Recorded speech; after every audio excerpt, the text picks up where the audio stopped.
befitting the digital era. Improving student learning outcomes through the introduction of innovative pedagogical methods. Deploying a highly qualified and credentialed faculty. Setting up a world-class university infrastructure to support the academic learning as well as operations, and accelerate all of this through partnering with the best universities and corporates. Together, we have now chartered a 5-year roadmap to realize this vision. Deloitte provided extensive research and actionable intelligence on what to teach, how to teach, and the qualifications of our faculty needed to deliver a world-class education. They introduced partnerships with qualified academic institutions to provide advice on key areas such as curriculum design and pedagogical methods. They supported us in expanding our network with corporates, focused on upskilling faculty with technology to boost our staff qualifications. The approach to this transformation has us as agents of change as we transform the San Beda community. We look forward to welcoming the digital natives of today and tomorrow and continuing down the path we have chartered together.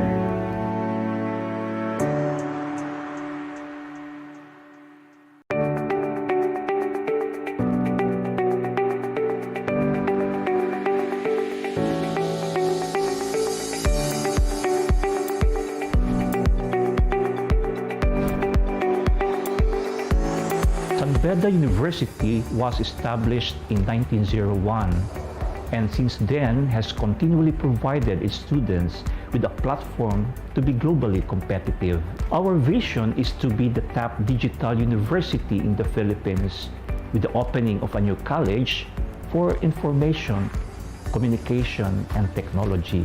The ultimate vision of this college is to shape our graduates to be the leaders of a better tomorrow through the best curriculum, faculty, and research supported by an application of technology that furthers social good. We needed to create a college that works for our students and prepares them in the best possible manner for a dynamic future. We found that partner in Deloitte. They brought the expertise of their global teams, experiences from the region, and successes in the Philippines to this engagement. Our collaboration with Deloitte targeted outcomes aligned to the ultimate vision of setting up a new school of information communications technology. This including raising the employability of our graduates by offering a curriculum befitting the digital era. Improving student learning outcomes through the introduction of innovative pedagogical methods. Deploying a highly qualified and credentialed faculty. Setting up a world-class university infrastructure to support the academic learning as well as operations, and accelerate all of this through partnering with the best universities and corporates. Together, we have now chartered a 5-year roadmap to realize this vision. Deloitte provided extensive research and actionable intelligence on what to teach, how to teach, and the qualifications of our faculty needed to deliver a world-class education. They introduced partnerships with qualified academic institutions to provide advice on key areas such as curriculum design and pedagogical methods. They supported us in expanding our network with corporates, focused on upskilling faculty with technology to boost our staff qualifications. The approach to this transformation has us as agents of change as we transform the San Beda community. We look forward to welcoming the digital natives of today and tomorrow and continuing down the path we have chartered together.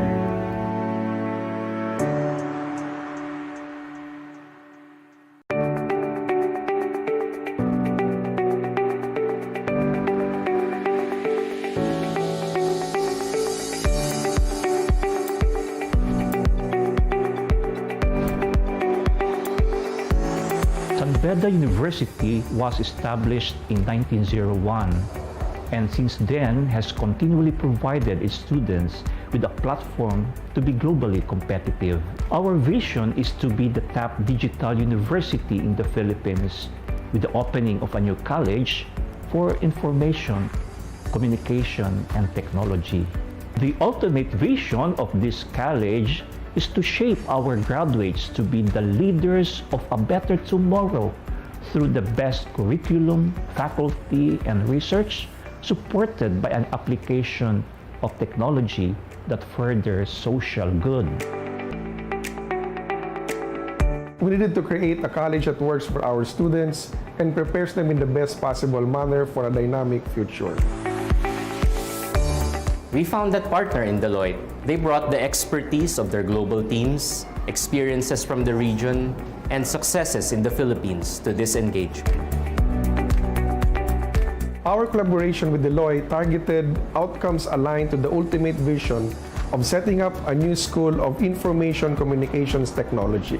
This including raising the employability of our graduates by offering a curriculum befitting the digital era, improving student learning outcomes through the introduction of innovative pedagogical methods, deploying a highly qualified and credentialed faculty, setting up a world-class university infrastructure to support the academic learning as well as operations, and accelerate all of this through partnering with the best universities and corporates.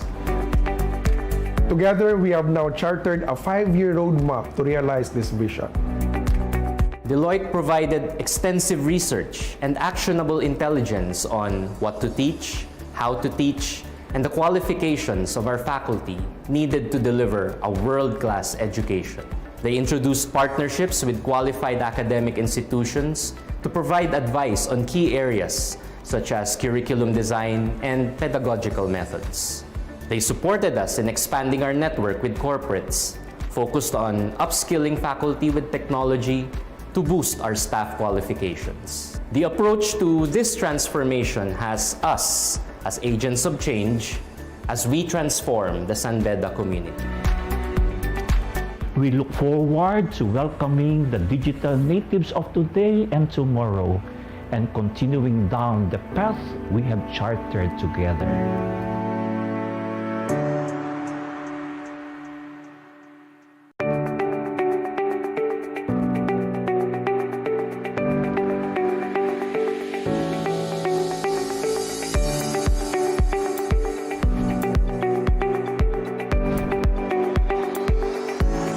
San Beda University was established in 1901 and since then has continually provided its students with a platform to be globally competitive.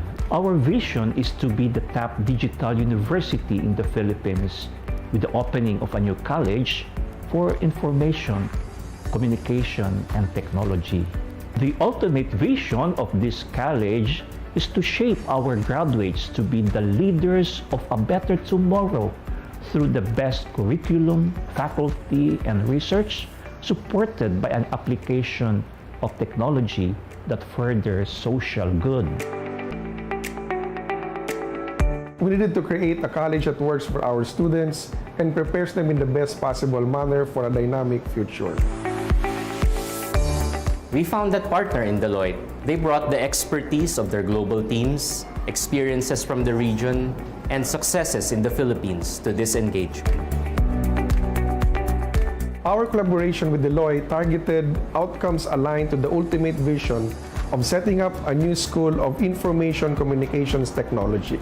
This including raising the employability of our graduates by offering a curriculum befitting the digital era, improving student learning outcomes through the introduction of innovative pedagogical methods, deploying a highly qualified and credentialed faculty, setting up a world-class university infrastructure to support the academic learning as well as operations, and accelerate all of this through partnering with the best universities and corporates.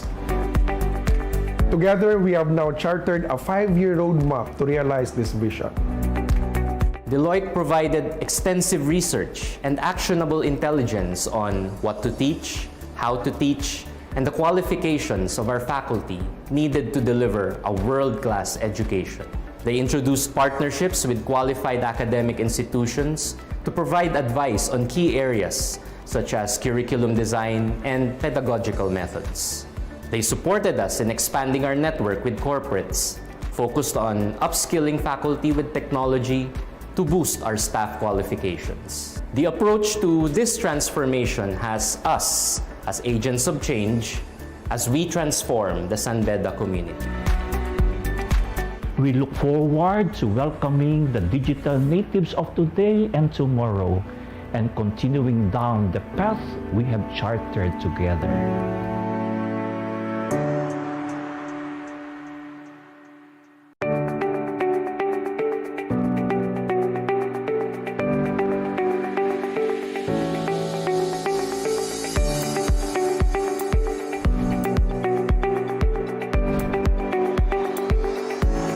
San Beda University was established in 1901 and since then has continually provided its students with a platform to be globally competitive. Our vision is to be the top digital university in the Philippines with the opening of a new college for information, communication, and technology. The ultimate vision of this college is to shape our graduates to be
lie, no.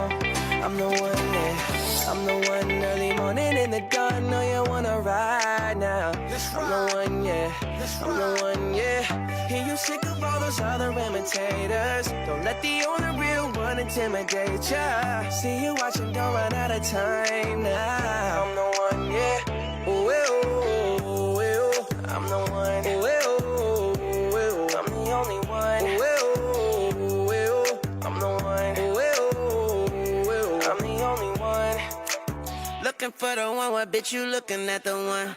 I'm the best yet, and yet my best is yet to come. Cause I've been looking for somebody, not just any fucking body. Don't make me catch a body, that's for any and everybody. Oh my god, she hit me up all day, get no response. Bitch, you blow my heart, that's like turning gold to bronze. Roll my eyes, and when she on the molly, she a zombie. She think we Clyde and Bonnie, but it's more like Whitney Bobby, God forgive me. Don't you ever finesse, and I'm a legend. Straight up out the crescent, fly your bait on for the essence. For the record, I know Colin when that ball was spinning records. Move like game winning record, I'm just flexing on my essence. Yeah, you're looking at the truth, the money never lie, no. I'm the one, yeah. I'm the one early morning in the dawn. Know you wanna ride now. I'm the one, yeah. I'm the one, yeah. Hear you sick of all those other imitators. Don't let the only real one intimidate ya. See you watching, don't run out of time now. I'm the one, yeah. Ooh, ooh, ooh, ooh. I'm the one. Ooh, ooh, ooh, ooh. I'm the only one. Ooh, ooh, ooh, ooh. I'm the one. Ooh, ooh, ooh, ooh. I'm the only one.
kaya hindi pa ako din nag-i-edit. So, para lang may audio.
Recording in progress.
Capping the celebration of San Beda's University Week is the much-awaited yearly public lecture, which we will present this afternoon.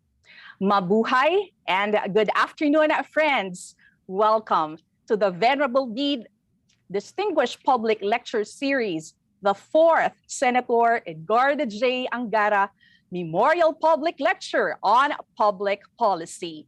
This year's theme, nurturing holistic health and well-being at home and in the workplace.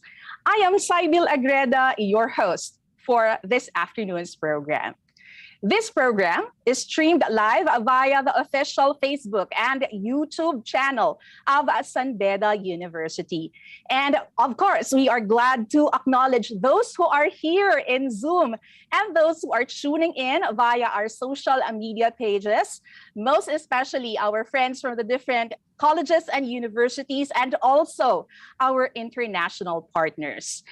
And I guess it's not too much if we will be asking the indulgence of our audience, if we can request you to post your location in our chat. So if you are tuning in via Facebook or YouTube, kindly let us know where you are right now. Are you in Quezon City? Are you in Manila?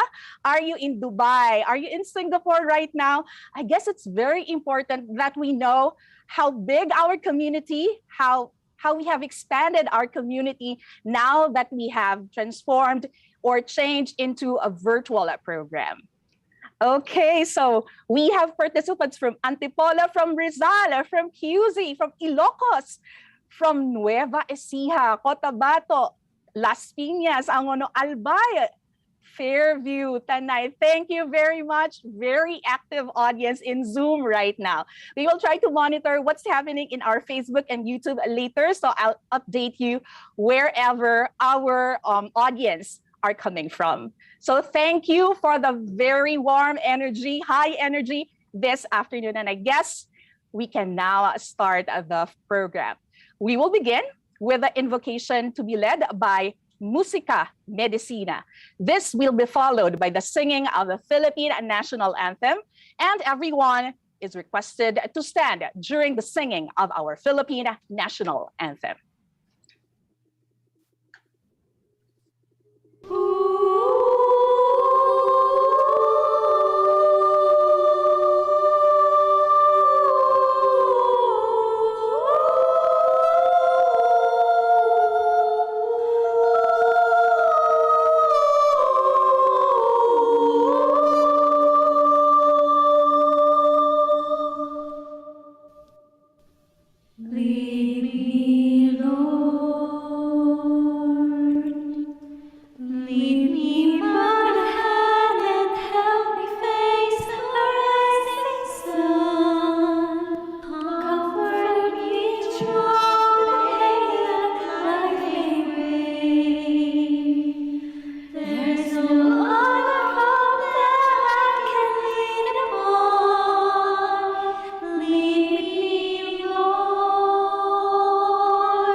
Hello once again. I hope everyone is doing okay. And as I see here your chats, we have friends watching right now or viewing here in Zoom from Japan, from America. And we also have our friends from Priyabadini, India. So welcome Mabuhay, welcome to the Philippines, welcome to San Beda University.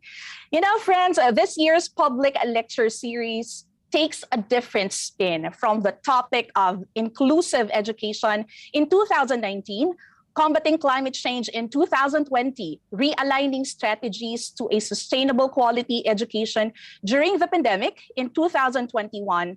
And now, this afternoon's public lecture will bring another important, relevant, and necessary discussion on an issue that many are dealing with on a daily basis.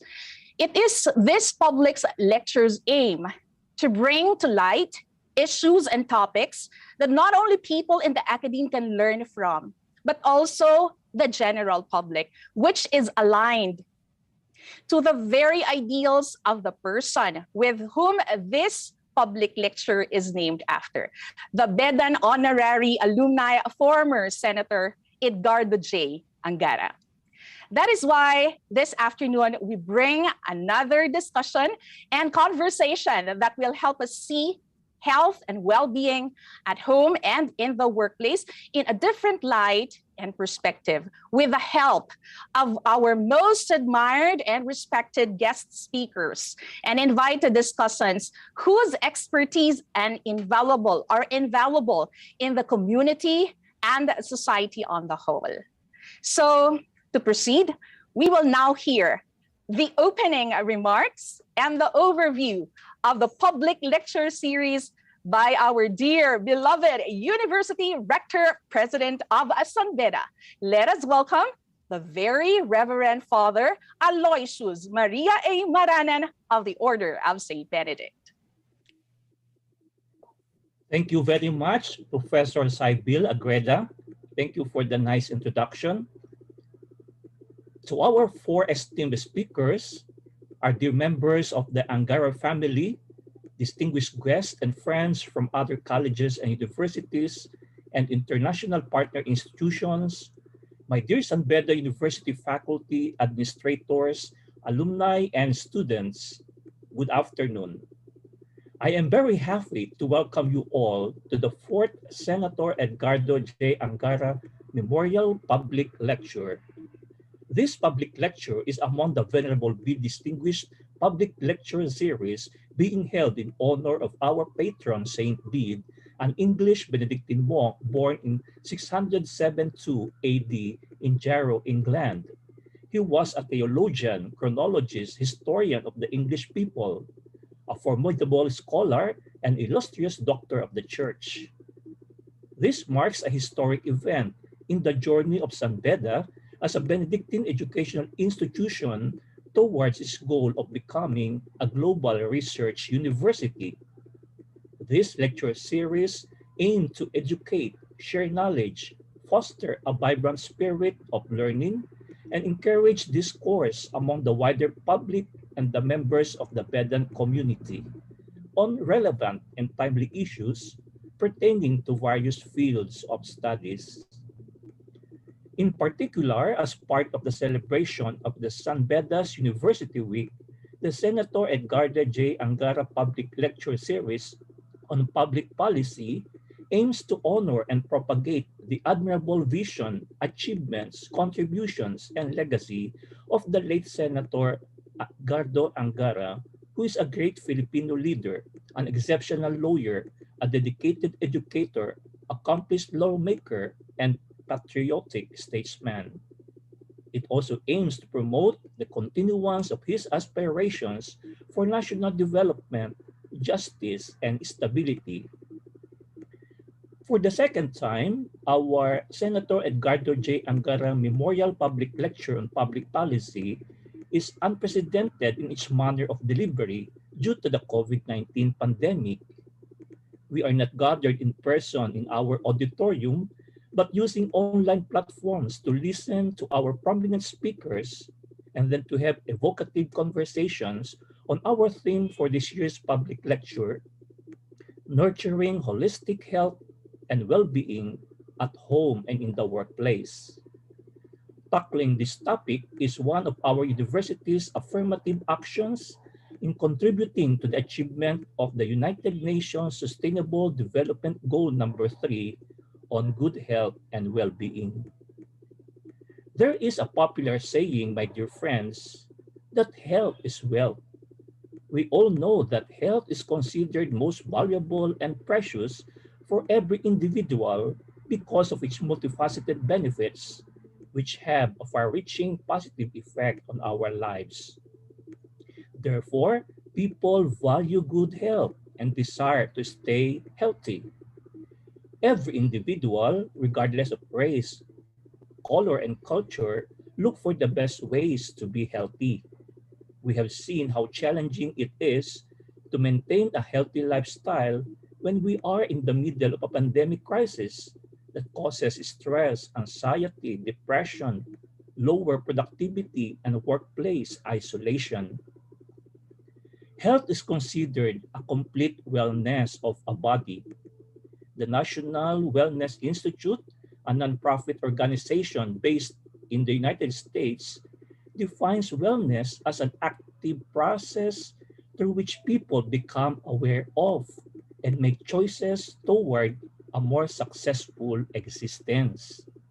It is positive and affirming. Dr. Bill Hetler, the co-founder of the National Wellness Institute, had identified 6 dimensions of wellness: emotional, occupational, physical, social, intellectual, and spiritual. Addressing these 6 dimensions of wellness can contribute to the improvement of the quality of life, fostering our holistic well-being, and building better living spaces and work environment, especially at this uncertain time amid the pandemic. My dear friends, this afternoon, we had invited renowned experts from here and abroad. They are Dr. Cornelio G. Banaag Jr., a professor emeritus, child and adolescent psychiatry from the University of the Philippines and the Philippine General Hospital. Second, we have Dr. Blazil Suzette S. Mantaring, Director, Office of the Student Affairs, University of the Philippines, Manila, the Health Sciences Center. Thirdly, Dr. Antonio Fernando III, psychiatrist and sleep specialist, former senior lecturer, University of Auckland, New Zealand. And last but not the least, Reverend Father Carmelo A. Kaluwag of the Society of Jesus, Vice President for Academic Affairs and Formation, Manya Anima Teachers College. They are recognized and seasoned administrators who will share with us their respective experiences and expertise on holistic health and well-being at home and in the workplace. Hence, let me take this opportunity, my dear friends, to express my profound appreciation to all of you, particularly to our dear Mrs. Gloria Baby Angara, the Honorable Senator Juan Edgardo Sani Angara and family, for joining us in this virtual webinar. In advance, I would like to thank our ever reliable and efficient organizing committee of this public lecture for coordinating this momentous event today. Once again, good afternoon. Let us listen attentively and have a meaningful webinar conference. God bless you, my dear friends. Thank you very much, Reverend Father Aloysius Maria A. Maranan, OSB, our Rector President of San Beda University, for that message and for reminding us that we people should value good health, because only when we have a nurtured health and wellness can we reach all of our potentials. Thank you very much, Father Rector. At this juncture, I shall now introduce to you our speaker who will give us an inspirational message. He is a regular guest in all our public lectures, which has made each one of them very special. He is a dedicated public servant and leader, lawmaker, and a family man. Ladies and gentlemen, let us welcome the Honorable Juan Edgardo Sonny M. Angara, Senator of the Republic of the Philippines, for his inspirational message.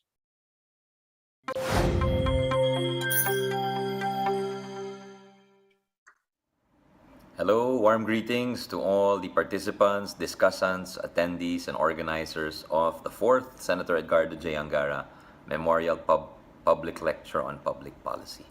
Allow me to greet our distinguished guests, of course, headed by Reverend Father Aloy Maranan, the first University Rector President of San Beda. To my mother, Mrs. Gloria Angara, to our Master of Ceremonies, Assistant Professor Sibyl Agreda, to Dino Fontanilla, who conveyed the invitation for me to give some remarks, to our very distinguished main speaker, Dr. Cornelio Banaag Jr., Professor Emeritus from UP PGH with a specialization in child and adolescent psychiatry, and to our equally distinguished discussants, Dr. Blesil Suzette Mantaring, Director of the Office of Student Affairs of UP Manila, Dr. Antonio Fernando, former senior lecturer at the University of Auckland, and our good friend and mentor, not only to me, but to many, many young people of all, actually, from different backgrounds. Reverend Father Carmelo Tito Caluag, Vice President for Academic Affairs and Formation of Magna Anima Teachers College. My family and I are very grateful for this continuing recognition of my father through the yearly Angara lecture. This is the 4th installment, the second by online or work from home arrangements. Nonetheless, I'm sure my father is smiling down from above and thanking all of you. And today's topic is very timely, mental health, and my father wrote some columns when we passed the mental health law in 2017. He wrote some articles praising its passage and saying it was much needed, and that it was a growing problem in society. Little did he predict that we would be entering the greatest humanitarian crisis a few years later, and with mental health problems worsening. According to the National Center for Mental Health, in 2021, they received double the amount of calls they received for the previous year, as the pandemic lengthened or extended beyond our expectations. So did the associated problems. So if you listen to some of our government agencies or some of those who track consumer behavior, they will tell us that not only probably rates of depression, but also cases of spousal abuse, cases of domestic violence, cases of alcoholic consumption also increased, and perhaps that these are related phenomena to the increase in cases of mental health issues also. There is a 2020 study which came to the conclusion that Filipinos across the world exhibit a general reluctance and an unfavorable attitude towards formal help-seeking behavior related to mental health, like going to therapy or visiting a psychiatrist, despite having high rates of psychological distress.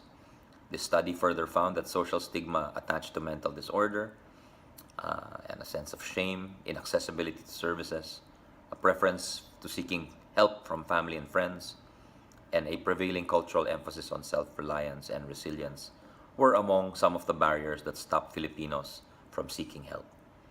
And if ever they did utilize mental health care, they did so only as a last resort or when problems had become severe. So in short, there remains much to be done to normalize mental health and its treatment.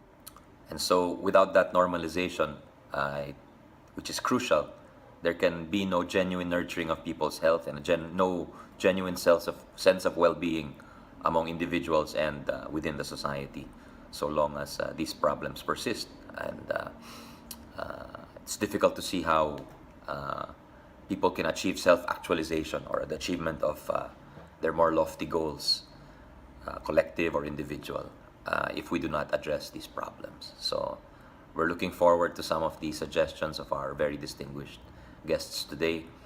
I'm sure some are not just textbook solutions, but also very common sense solutions given their very diverse and distinguished backgrounds. So thank you. Kudos again to Sanbeda for gathering such a distinguished panel. And our thanks again from our family for the recognition and the honor you have given our father. Thank you. God bless everyone. Thank you. Thank you very much, Honorable Senator Juan Edgardo Sonny Angara, for that message and for sharing important information that we all can reflect from now on. Indeed, normalizing mental health concerns like how we normalize physical health concerns or normalizing conversations on mental health is the first step, as what Senator Sonny said, to achieve a genuine sense of well-being. Of course, we couldn't agree more. Indeed, indeed. That message for sure is making this program more interesting. So immediately, we proceed with the introduction of our main speaker. Our speaker trained and practiced his profession in the United States. However, he decided to give up his green card and return to the Philippines. In return, he became the father of child psychiatry in the country and a highly respected authority in the seemingly uncharted and still misunderstood field of medicine. Dr. Cornelio G. Banaag Jr. is a child, adolescent, and adult psychiatrist, and also a consultant to the program on substance abuse on the World Health Organization in Geneva, Switzerland, and coordinator of the World Health Organization project on street children and substance abuse in the Philippines. He is currently a consultant with the National Project on Street Children in the Philippines and head of the Child Psychiatry Division of the Philippine Children's Medical Center. He is a member of the Board of Trustees of several non-government organizations such as Kaisahan Buhay Foundation Incorporated, Community and Family Services International, and Tash Foundation based in India.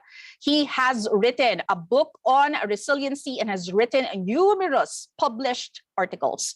He was an assistant professor at the Hahnemann University School of Medicine in Philadelphia, Pennsylvania, USA in 1985 to 1989. Dr. Banaag is fellow and past president for 3 terms of the Philippine Psychiatric Association. He is an international member of the American Psychiatric Association and a member of the Phi Kappa Phi International Honor Society Philippine Chapter. He is professor and immediate past chairperson of the Department of Psychiatry and Behavioral Medicine at the University of the Philippines, Philippine General Hospital. He served as chairman of the Department of Psychiatry at the Medical City General Hospital, Metro Manila. President of the ASEAN Federation of Psychiatry and Mental Health and honorary chairman of the organizing committee of the 9th AFP-MH Congress and 13th Child Psychiatry. Let us welcome Dr. Cornelio G. Banaag Jr., Professor Emeritus, Child and Adolescent Psychiatry, University of the Philippines, PGH.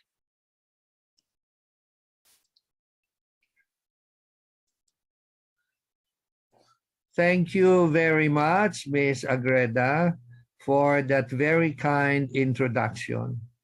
I am very pleased to be part of this lecture series, especially because the late Senator Angara was a personal friend. Our sons went to the same school in grade school. This makes it especially very special for me. Now we're going to be talking about the mental health of the young people, this last generation we call Gen Z, and we will see why they are particularly challenged. So mental health, Gen Z, and the challenges of the pandemic. Let me start by calling our attention to the mental health crisis long before the pandemic. This is a fact sheet released by the World Health Organization in 2013, pointing out to the alarming global increase in mental health problems. In fact, the WHO, World Health Organization, made a global estimate of 10 to 20% of children and adolescents around the world suffer from various forms of mental disorders. This was before the pandemic. And most mental disorders in adults actually begin by age 14, and the risk of suicide is highest in ages 15 to 24. The big question is, what happened? It was never like this before. We used to enjoy our childhood and adolescence. How come so many are now suffering mental health problems? Well, this is part of the reason, a major part of the reason. When the smartphone came, the young people became so engaged with it, they stopped talking to each other. Normally, this eating place would be buzzing with noise, young people chatting and laughing, but not anymore. This is a very common scene anywhere we go. This is a picture I took. I was going to give a lecture in one of the major cities in the South, and I went to the mall just, to eat and then observe the behavior of teenagers. And sure enough, the same scenario. Young people sitting together, engaged in their cell phone, not talking. I stayed there for an hour observing, and nothing changed in that behavior. Is mental health crisis related to the smartphones?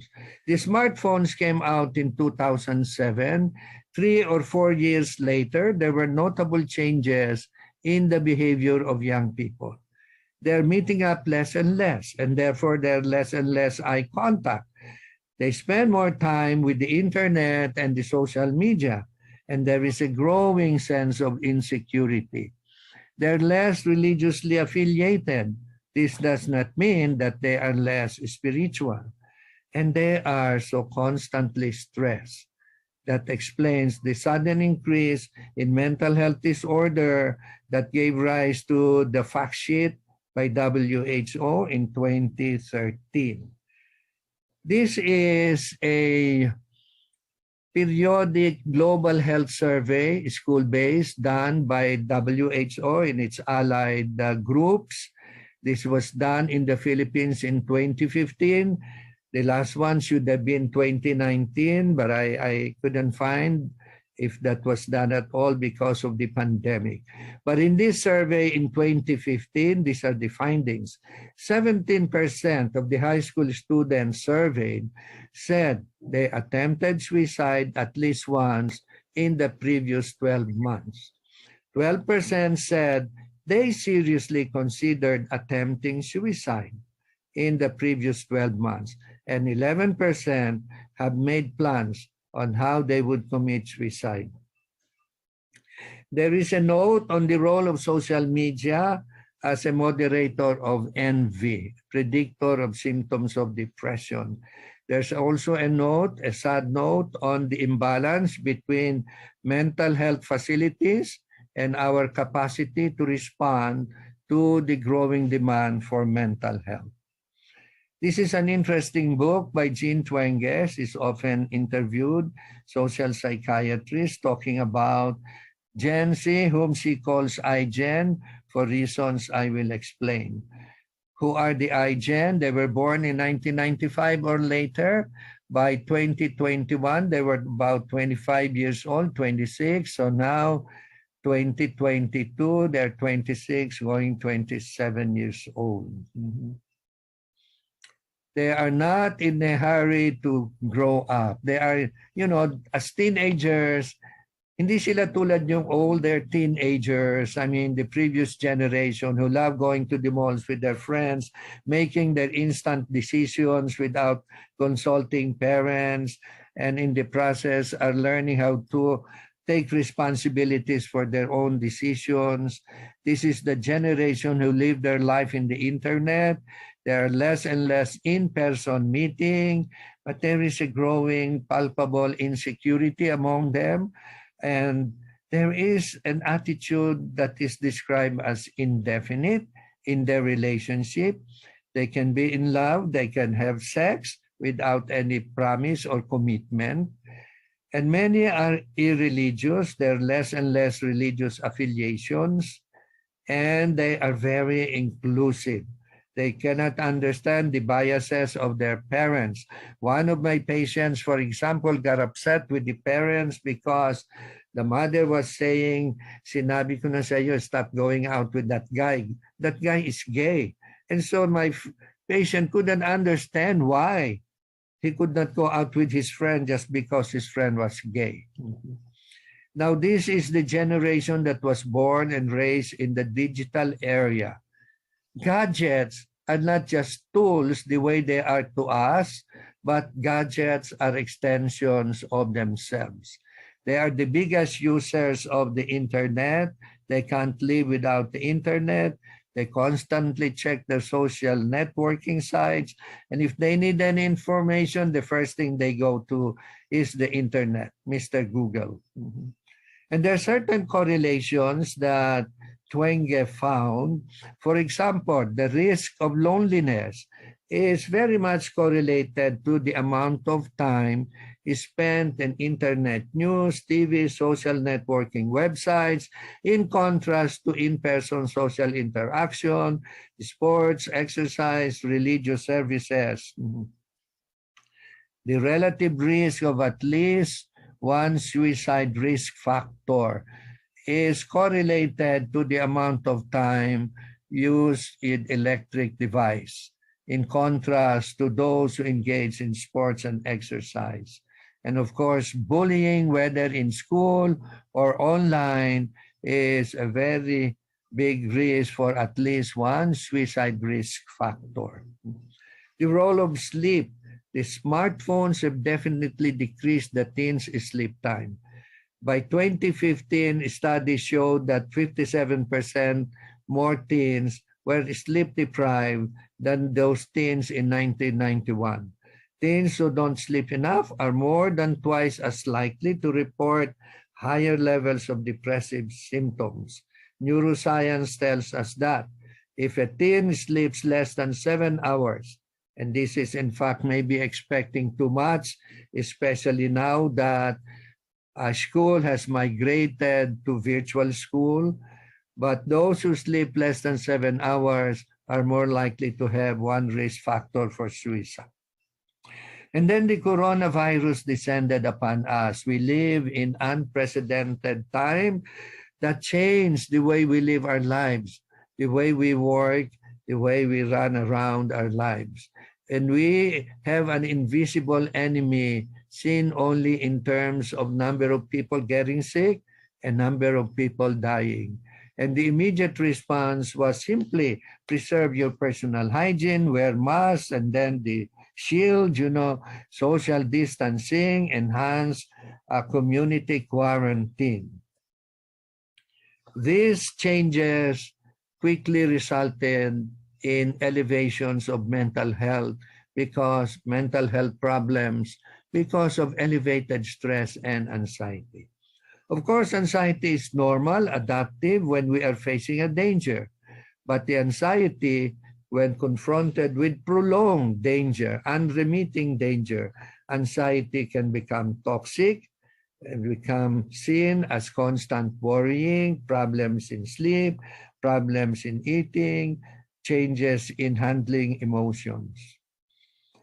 Now, there's so many reasons to explain the mental health problems that we see, not only among young people, but also with adults and the elderly. In fact, the highest mental health problems are among the very young and the very old. But two words can explain this: uncertainty and isolation. Everything has become uncertain. We don't know when this pandemic is going to end. We all pray, we all wish and hope that it will end soon, but there is no light going out of the tunnel yet. No light in the tunnel yet. We don't know when this is going to end. It's so uncertain what will happen when we go out. We feel we're protected, but we worry when I get home, will I infect my family members? There is so much uncertainty. Will my savings last me? I'm beginning to run out of my savings, And of course, the isolation, Filipinos cannot tolerate that, knowing how we are connected to one another. We need to watch out center changes in our young people, but we need to be mindful of our own emotional state to be able to notice the changes in behavior and emotion of young people, like frequent temper tantrums, hyperactivity, irritability, clinginess, quiet and withdrawn, a lot of somatic symptoms, headache, stomach ache, changes in sleep and appetite, can't fall asleep, frequent waking up, frequent nightmares, poor appetite. Survey after survey all around the world indicate that the young people are impacted heavily by this pandemic. This is an example of a survey of 1,143 parents of Italian and Spanish children aged 3 to 18 and asked if they perceive changes in their children's emotional state and behaviors. Close to 86% said, yes, I noticed changes. They cannot concentrate. They're always feeling bored. They're very irritable. They get restless. They're nervous. They feel lonely and uneasy and always worried. The same thing happens among Filipinos. This is a fairly recent study on the impact of mental health on Filipino students. When Filipino students from the NCR and all the rest of the students were compared to students in terms of reactions to the pandemic, stress, depression, anxiety, and the impact of the pandemic, you can see high numbers among the students, whether NCR or outside of the National Capital Region. But when you compare that to non-students, you can see the big drop in the experience of stress, depression, anxiety among non-students, suggesting that school has become a major source of stress for the students. Now, the role of stress, our life, we cannot live without stress. And stress is good because in normal amounts, they help us improve our performance, motivations, adaptation. But when excessive, as it's beginning to happen because of this prolonged uncertainty and isolation, then they cause recurrent symptoms, headache, insomnia, nightmare, muscle pains, depression, anxiety, and the major sources for young people are school and home and their relationships. What does chronic stress do to the adolescent brain?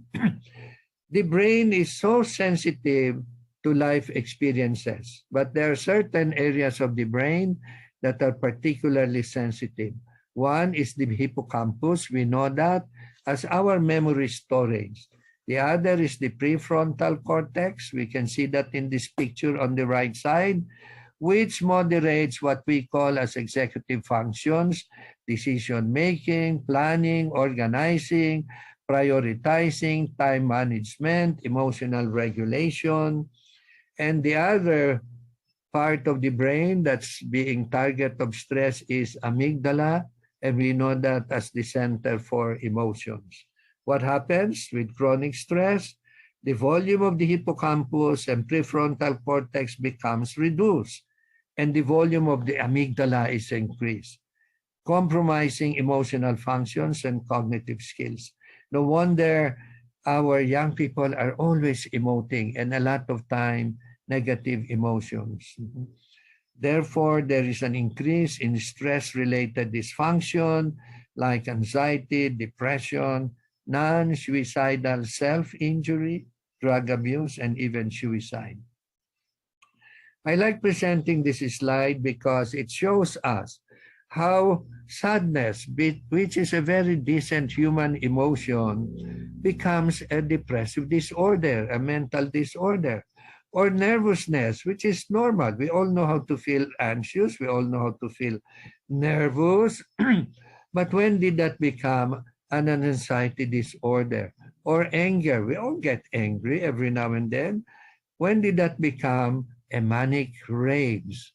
There is a red line that is crossed, and there are warning signs that we need to pay attention to. For example, feeling sad or withdrawn for more than 2 weeks, seriously trying to harm oneself, sudden overwhelming fear for no apparent reason, intense worries, getting into frequent fights, severe out-of-control behavior that can hurt oneself or others, not eating, throwing up, extreme difficulty concentrating, increasing use of cigarettes, alcohol, drugs, severe mood swings, drastic changes in the young person's behavior or personality. School difficulties may in truth be a sign of emerging on unrecognized mental illness. Poor attendance, difficulties with academic work may in fact be not just because he's feeling lazy, as many parents say, but there is an emerging mental illness. There are also cries for help that we can notice in social media. One of my patients got very alarmed when his friend was texting him about his emotional state, and in the end said, "Pare, this might be the last time that I will be texting you." You know, it's like a cry for help. So my patient called the mother of his friend, and sure enough, they saw him attempting to hang himself in his bedroom. Now, how do we manage stress during this time of pandemic? How do we manage our anxieties and depressive mood? We need to follow a routine, a schedule. One of the first things that broke down with the pandemic is our routines because of the ways our lives have changed. Our body, our brain operates on a 24-hour cycle. The lack of daily structure challenges our sense of well-being. Figure yourself waking up every morning and you don't know what to do. Your sense of well-being will be challenged. Lockdown has practically stripped us of our normal routines. So we need to reestablish consistent routines, sleep, meals, exercise, bathing, house chores, more or less on regular schedule. Be kind to our mind. It's normal to feel sad, stressed, anxious during this time of crisis. It's okay not to be okay. The human mind can be our most powerful ally or our worst enemy. Something strange about our mind, we generate 80,000 to 100,000 thoughts on any given day. We have no control. We don't generate them willfully. They just pop up in our head. But we have some control on our responding to these thoughts. So what can we do? Feed our mind with inspiring, happy thoughts. Avoid negative thoughts. Avoid information overload. Get facts from credible sources. Establish your social connection, especially with friends that you trust. Practice meditation. There are now apps in the internet on meditation and mindfulness.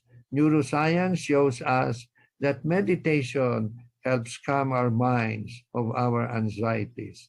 Practice gratitude, noting things going right rather than dwell on what is going wrong. Just waking up this morning, we need to be grateful, knowing that so many people in this world did not wake up this morning. Practice kindness and look for opportunities. If you're going out as a young person, if your mom is sending you out to buy some groceries, keep in mind the old elderly couple down the street and just give them a call and say, meron po ba kayong kailangan? Pupunta po ako sa grocery. Kindness is such a powerful virtue. It works both ways. It makes the receiver happy and makes the giver maybe even happier. The role of parents need to communicate, need some help in how to communicate with anxious, depressed teen. Our young people need unconditional support. Please focus on listening rather than lecturing. Another way of putting it is connect before you correct. Madalas kasi, pag may problema, sabihin natin, ikaw naman, ang tigas ng ulo mo, hindi ka nakikinig. Don't give a lecture. Connect first. Be sympathetic. Be empathetic. Be gentle but persistent. Let's talk about this. If he says, no, I don't want to talk about it, well, maybe you're not ready. Maybe tomorrow we can talk about this. Acknowledge the teen's feelings. Do not minimize. Get the depressed teen to talk to someone. and it's responsibility of parents to see to it that they exercise, set limits to screens, provide balanced, nutritious diet, and adequate sleep. How do we talk? Show you care and give time. Intrusive questioning will end the conversation. Pag sinimulan natin na, oh, ano na naman ba yan? Why are you looking that way? You're so troubled, you know, what's happening? No, that's the end of the conversation. Just be yourself. Be prepared to listen. Be non-judgmental. Be patient, calm, and accepting. Acknowledge the seriousness. You know, you can say empathetic statements like, you must really be suffering for you to be thinking of even hurting yourself. Communicate concern and reassurance. Anak, maring hindi ko masyadong maintindihan kung ano nangyayari, but I want you to know that I am here and I want to help you. Don't minimize the person's feelings of problems. Madalas fault nating mga magulang yan. We say, anak, apakalit naman ang problema mong yan, nagkakaganyan ka na. Nag-break up lang kayo ng boyfriend mo, nagkaganyan ka na, you know. Don't use statements that don't take the person's pain seriously. Ano ba yung pag-iinarte na yan? Nag-iinarte ka na naman. Please, don't add up to my problem. Ang dami-dami ko ng problema. Don't make the person feel guilty. Don't accuse the person of attention seeking. Don't try to solve the person's problems for them. Very common din yan among our parents. We try to solve their problems. If they're not performing well, we blame their barkadas. Kasi you're always hanging up with that group. They're not good influence for you. I don't want you hanging out with them anymore. You can't solve that problem that way. We know that positive mental health and well-being allows people to realize their full potential, cope with the stresses of life, work, study productively, make meaningful contributions to their communities. And so we try to nurture positive mental health by getting physically active, getting enough sleep, connecting with others that we trust and we care for, helping others, developing coping skills, embrace spirituality, believe in the power of prayers, and if needed, truly needed, get help. There are many online that we can search. The National Center for Mental Health, the Philippine Mental Health Association, Philippine General Hospital, the Medical City. We have posted online numbers that you can call. The Philippine Society for Child and Adolescent Psychiatry has an online electronic directory that can tell you who the nearest child psychiatrist that near your place where you live. So with this, thank you very much for listening. Thank you very much, Dr. Cornelio G. Banaaga Jr. Can we give a virtual round of applause for our main speaker, Dr. Banaag? Thank you so much for that compact, stimulating, and eye-opening lecture concerning most especially the vulnerable young generation, the adolescents and the young adults, which we parents, faculty members, friends, relatives, or school administrators should look out for. I'm sure that we have a lot of thoughts right now after the information given to us and the inspiration at the same time given by our main speaker. So I encourage everyone, the members in the Zoom and also those who are tuning in via Facebook and YouTube, please express your favorite, the information that strikes the most, probably. After all, we are opening a conversation. So we are advocating that everyone tries to open up and express. And we will be reading questions later during the open forum. So we will be asking the questions posted here on Zoom, and we will ask them to our speakers later.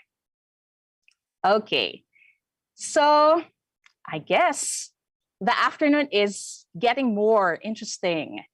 We will now be proceeding with listening to the thoughts of our discussants. Our first discussant has an overwhelming portfolio of achievements. She earned her Bachelor of Science in Psychology at the University of the Philippines, Diliman in 1980 as magna cum laude, and her Doctor of Medicine degree at the University of the Philippines, Manila College of Medicine in 1984. A licensed doctor, a fellow, a diplomate for Philippine Board of Obstetrics and Gynecology, our speaker has a vast experience as an administrator in the UP College of Medicine and professor in the same university, and have consistently been the recipient of the Best Teacher Award for Basic Science by the University of the Philippines Medical Alumni Society of America since 2004 until 2020. At present, she serves as Section Chief Histology and Coordinator in UP College of Medicine. At the same time, the Director of the Office of Student Affairs in UP Manila, the Health and Sciences Center. She is a creative writer, researcher, and sought-after resource speaker. Help me welcome Dr. Lucille Suzette S. Bantaring, Director, Office of Student Affairs, University of the Philippines, Manila, the Health and Sciences Center. Good afternoon, everybody. Thank you for this invitation to speak on this event. I would now like to share my slide. I hope you can see it. So the topic that was assigned to me was to discuss the physical health and well-being at home and in the workplace. Now, we have a very common scenario that's present not only to students, but also to many of us working. We sit almost the whole day staring at the computer, either for work or for school, especially during these past 2 years, during the pandemic times. There are no time constraints in this schedule, whether work or study, any day of the week, any time of the day or night. Social interaction with family and friends will be limited most of the time because of this pandemic. So what should we do now? We have to transcend this scenario. In adapting to these new circumstances, wellness should be integral to our daily life. We need to take care of ourselves so that we can stay physically, mentally, emotionally healthy. This fosters resilience, and we become better equipped to manage stress. There isn't one specific strategy to use to build wellness. It is an interplay of the different dimensions. What activities can be done for self-care for one person will definitely be different from someone else. So how do we develop physical wellness in our homes and in the workplace? These are the following activities that help us stay fit and healthy and with enough energy to get through our work and personal commitments. Well, first of all, we need regular sleep, as mentioned by Dr. Manaag earlier. We have to have a healthy diet. Being active, doing exercises is a must, and doing deep breathing activities, which is also present when we do yoga and Pilates. Now, what is the importance of sleep? We have to maintain a very consistent sleep schedule. People have different sleep needs at different ages. For example, for the older individuals like me, we need less sleep. But for the young, then they will need more hours of sleep. But sleep is universally affected when we are under stress, regardless of our age. And a lot of important processes takes place during sleep. First, it helps support our growth and development. It is involved in the healing and repair of cells and tissues in our body. Our blood pressure goes down when we sleep. And there is increased blood flow to the muscles, promoting energy restoration. Our brain glucose metabolism increases during sleep, supporting short and long-term memory and learning. And sleeping increases immunity by decreasing levels of our stress hormone, particularly cortisol. It then boosts the efficiency of our immune cells and thus improves the immune response of our body.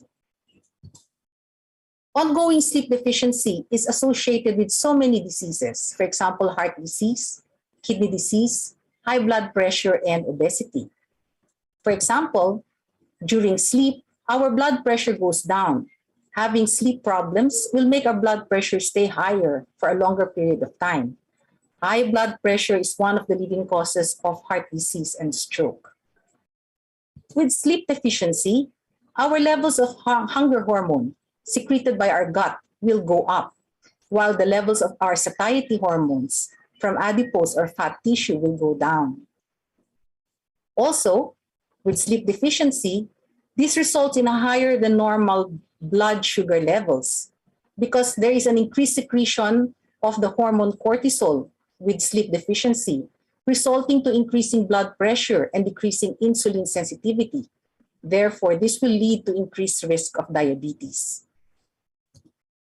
Kidney disease is regulated by our sleep-wake cycle by coordinating the kidney's workload over 24 hours. Sleep deprivation causes decline in kidney function. Kidney disease is also associated with diabetes mellitus and hypertension, which occurs with less sleep. One cannot overemphasize the importance of very good nutrition.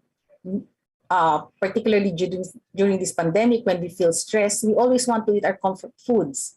But a balanced, healthy eating is best for physical health. Eating the varied foods daily from each of the 5 groups listed in the slide is ideal. How many calories do you need in a day will depend upon our sex, age, body type, and how active you are daily. Lastly, you have to drink plenty of water throughout the day, since dehydration can exacerbate symptoms of stress. Dehydration leads to higher cortisol levels, the stress hormone, making it hard to deal with stress. Water also cleanses the body of toxins by improving blood circulation. This is the most important, remaining active. Physical activity fosters normal growth and development. It can make people feel and function better, sleep better, and reduce the risk of many chronic diseases, such as heart disease, diabetes, high blood pressure, and stroke. The American Physical Activity Guidelines Advisory Committee research shows that virtually everybody will benefit from exercise, from children, adolescents, adults, and older adults. Although this study was done for Americans, these recommendations can be applicable to us Filipinos. What are the recommendations? First, you can do aerobic activity, whether running, brisk walking, running or jogging. Or you can also do muscle strengthening activities, which includes push-ups, use of elastic bands, or you lift weights.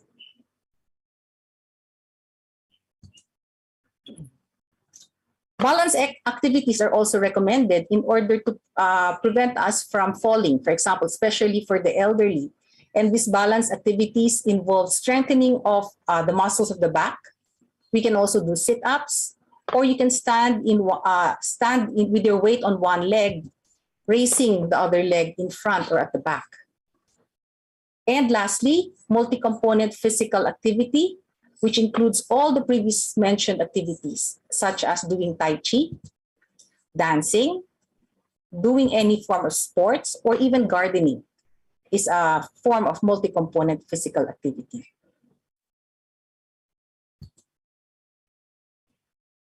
The next way to have a physical wellness is you do your deep breathing, because it controls the fight or flight response of our body, therefore reducing feelings of stress or anxiety. It also signals our body that all is safe and well and we should stay calm. There are different breathing exercises as seen from this slide, and it depends on you what suits you best. Usually sit in a comfortable position in a chair or in the floor.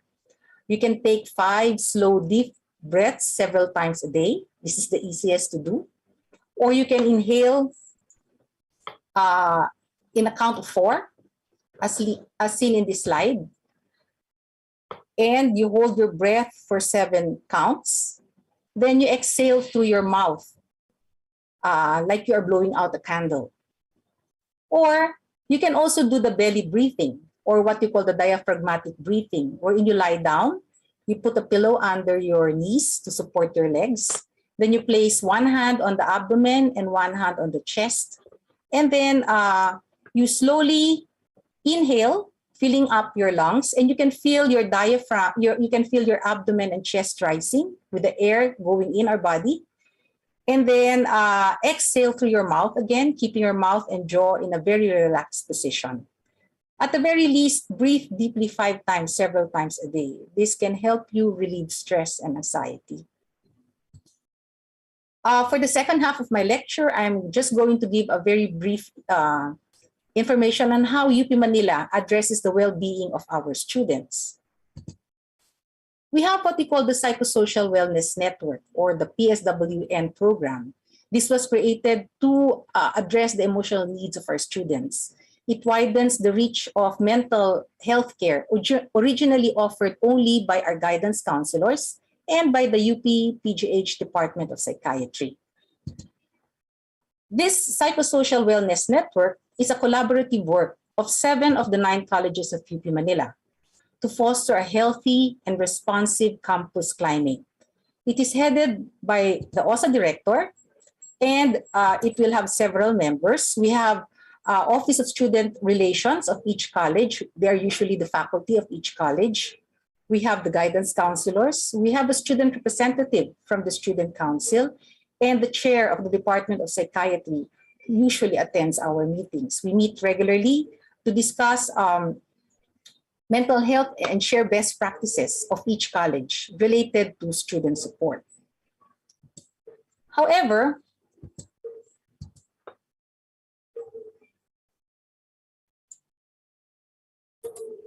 a crisis management and foresight planning workshop was hosted by the UP system. And one of the action plans of the UP system was to create a subcommittee on students in distress in each constituent university. Hence, we now have this subcommittee on students in distress. It still has the same members, but now we have an additional 2 colleges from UP Manila, which will be the National Teacher Training Center for Health Professions and our Extension Campus School of Health Services from Baler, Coronadal, Palo, and Tarlac. And this is now headed by the Vice Chancellor for Academic Affairs. This subcommittee was convened to draw up plans, programs, and mechanisms in dealing with students experiencing problems. All UP Manila students are also required to have an annual physical examination and mental health evaluation before the start of each academic year. During this pandemic, all students who will have limited face-to-face class will also have to undergo this examination. They fill out a periodic health exam form that will be submitted to the health service. And in this form, we also include what we call the PHQ-9, or the Patient Health Questionnaire for Mental Health. This is a self-administered questionnaire used for screening, diagnosing, monitoring, and measuring the severity of depression. And it depends on the score. So if students get a score of 5, then they are referred to the Office of Student Affairs. If they get a score of more than 5 to 9, then they are referred to the Department of Family and Community Medicine. And if they have a score higher than 9, then they are referred to the Department of Psychiatry. Counseling. Due to the social isolation of our students caused by the pandemic, audio and video technology were utilized by our counselors to have a wider reach of our students caused by the pandemic. And these services are offered daily, either through our mobile app, Lift app, through the Google Hangouts, through Zoom meetings, through Facebook, and through mobile services. We also offer group counseling sessions guided by the tagline, Usapang Buhay, Buhay na Usapan, which is offered to all colleges of UP Manila. We have a mobile app that was developed in UP Manila. We call this the Lift app. This app allows our students to participate in a live chat with qualified guidance counselors. They can choose either a guidance counselor, or they can choose to talk to a peer facilitator who are volunteer students who trained under the Office of Student Affairs and the Department of Psychiatry. They remain anonymous throughout the entire process, and this app provides a platform for the open discussion of mental health and counseling for mental health problems in a very safe, inclusive, non-threatening, and non-stigmatizing environment. All students, as well as UP Manila employees, need to fill up what we call the UP Manila Bayanihan na Employee Symptoms Tracking System, or for short, we call it BESTS. It's a web-based application designed to help monitor and keep track of the health status of all our employees and students. Students and staff are required to log in their temperature and any self-assessed symptoms. This report will be generated and emailed to the heads of offices and the focal person of each college. For example, since I head now the Office of Student Affairs, I can monitor my staff's reports, which will show temperature, symptoms, date assessed, and possible exposure to COVID. We also have a flow process that will serve as a guide on how to deal with faculty, admin staff, and students with possible COVID-19 exposure or infection. We have a focal person identified per college to assist employees and students who show symptoms of COVID-19 infection. The BEST app alerts this focal person or supervisor, and therefore we now refer the student or employee to our health service. This is still ongoing. We have the Telehealth and Wellness program, which is now presently being organized and is open to all faculty, admin staff, and students. There will be regular group exercise sessions to start a more physically active lifestyle. This program aims to improve health, physical fitness, and wellness of our constituents through challenging yet enjoyable exercises and helpful health education, led by a team of physical therapists and physical therapy interns. Prior to joining this wellness program, there is a quick screening procedure to ensure safety prior to participation. And after 8 weeks, the progress will be checked again. But the registration is still ongoing at the present time.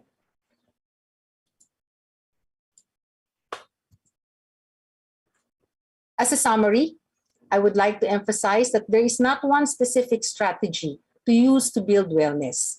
It is a combination of physical, emotional, and mental processes, such as establishing connection with our friends, our family, and classmates, adjusting your thought process to more positive thoughts, and fostering physical wellness, which I have discussed briefly.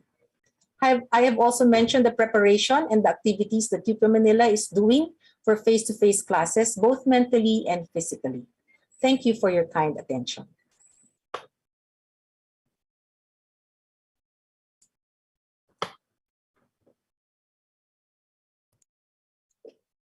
Thank you very much, Dr.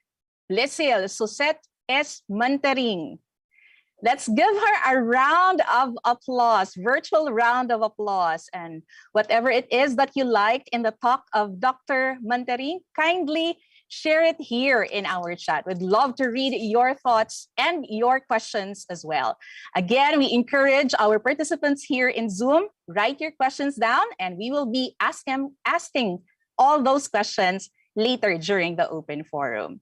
Dr. Banaag emphasized to us the ways on how we can reduce the feeling of stress and anxiety. She focused on describing and emphasizing, explaining the importance of sleep, having good nutrition, including drinking water all the time, remain active, so exercise, guys, and then practice deep breathing. Okay, so those are the ways that we can take care of ourselves. She also, thank you so much, Dr. Mantaring, for sharing also your practices and your programs in UP Manila. So let's keep the thoughts going, dear audience. If you have some questions, if you have something to share here in our chat box, please go ahead. Now we proceed with our second discussant. Our second discussant is a psychiatrist and sleep specialist from Auckland, New Zealand. He is a Bedan and was for a short while a postulant at the Abbey of Our Lady of Montserrat in 1986. He then studied medicine at the UP PGH and graduated in 1991. He obtained his psychiatry and sleep training at the University of Pennsylvania. As an educator, he received a lot of recognitions. Among them are multiple teaching awards by medical students and faculty of medicine at the University of Auckland, where he taught for 20 years, and the Butland Award, the highest teaching award at the School of Medicine in Auckland.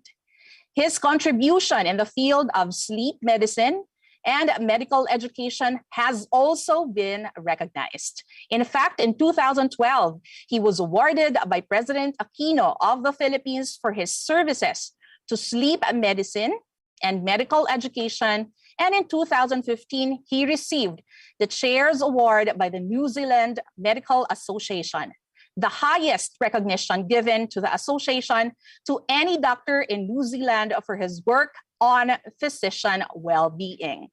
He is also a Buddhist monk and active advocate and teacher of mindfulness, meditation to medical students, doctors, Catholic nuns, and priests, homeless and inmates at Mount Eden Correctional Facility. Not only that, he also plays the cello and, despite his fear of water, has swum across the Auckland Harbor a few times and competes in ocean races.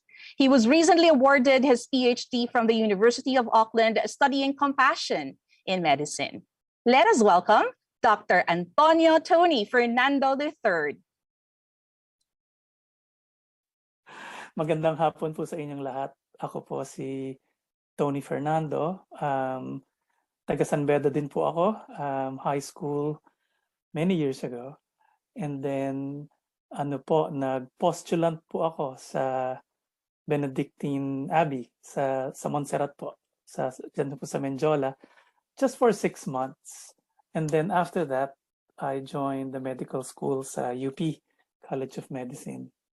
I know the topic for today is about well-being, holistic approaches, and you might be wondering, why am I talking about suffering? That's my specialty, suffering. I've had my own personal experiences of incredible suffering, but the more you know about what causes suffering, the more you can actually handle it, and chances are you might be feeling more at peace and happier. Yeah, and a lot of what I'll talk about actually comes from Buddhist psychology.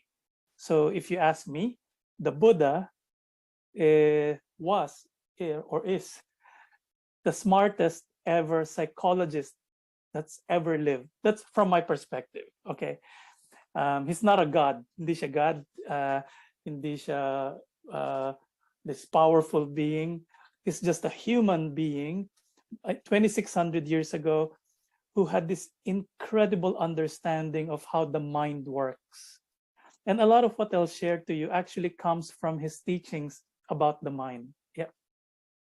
So let's start with a fact. Life is hard. Pero nakasmile pa rin ako.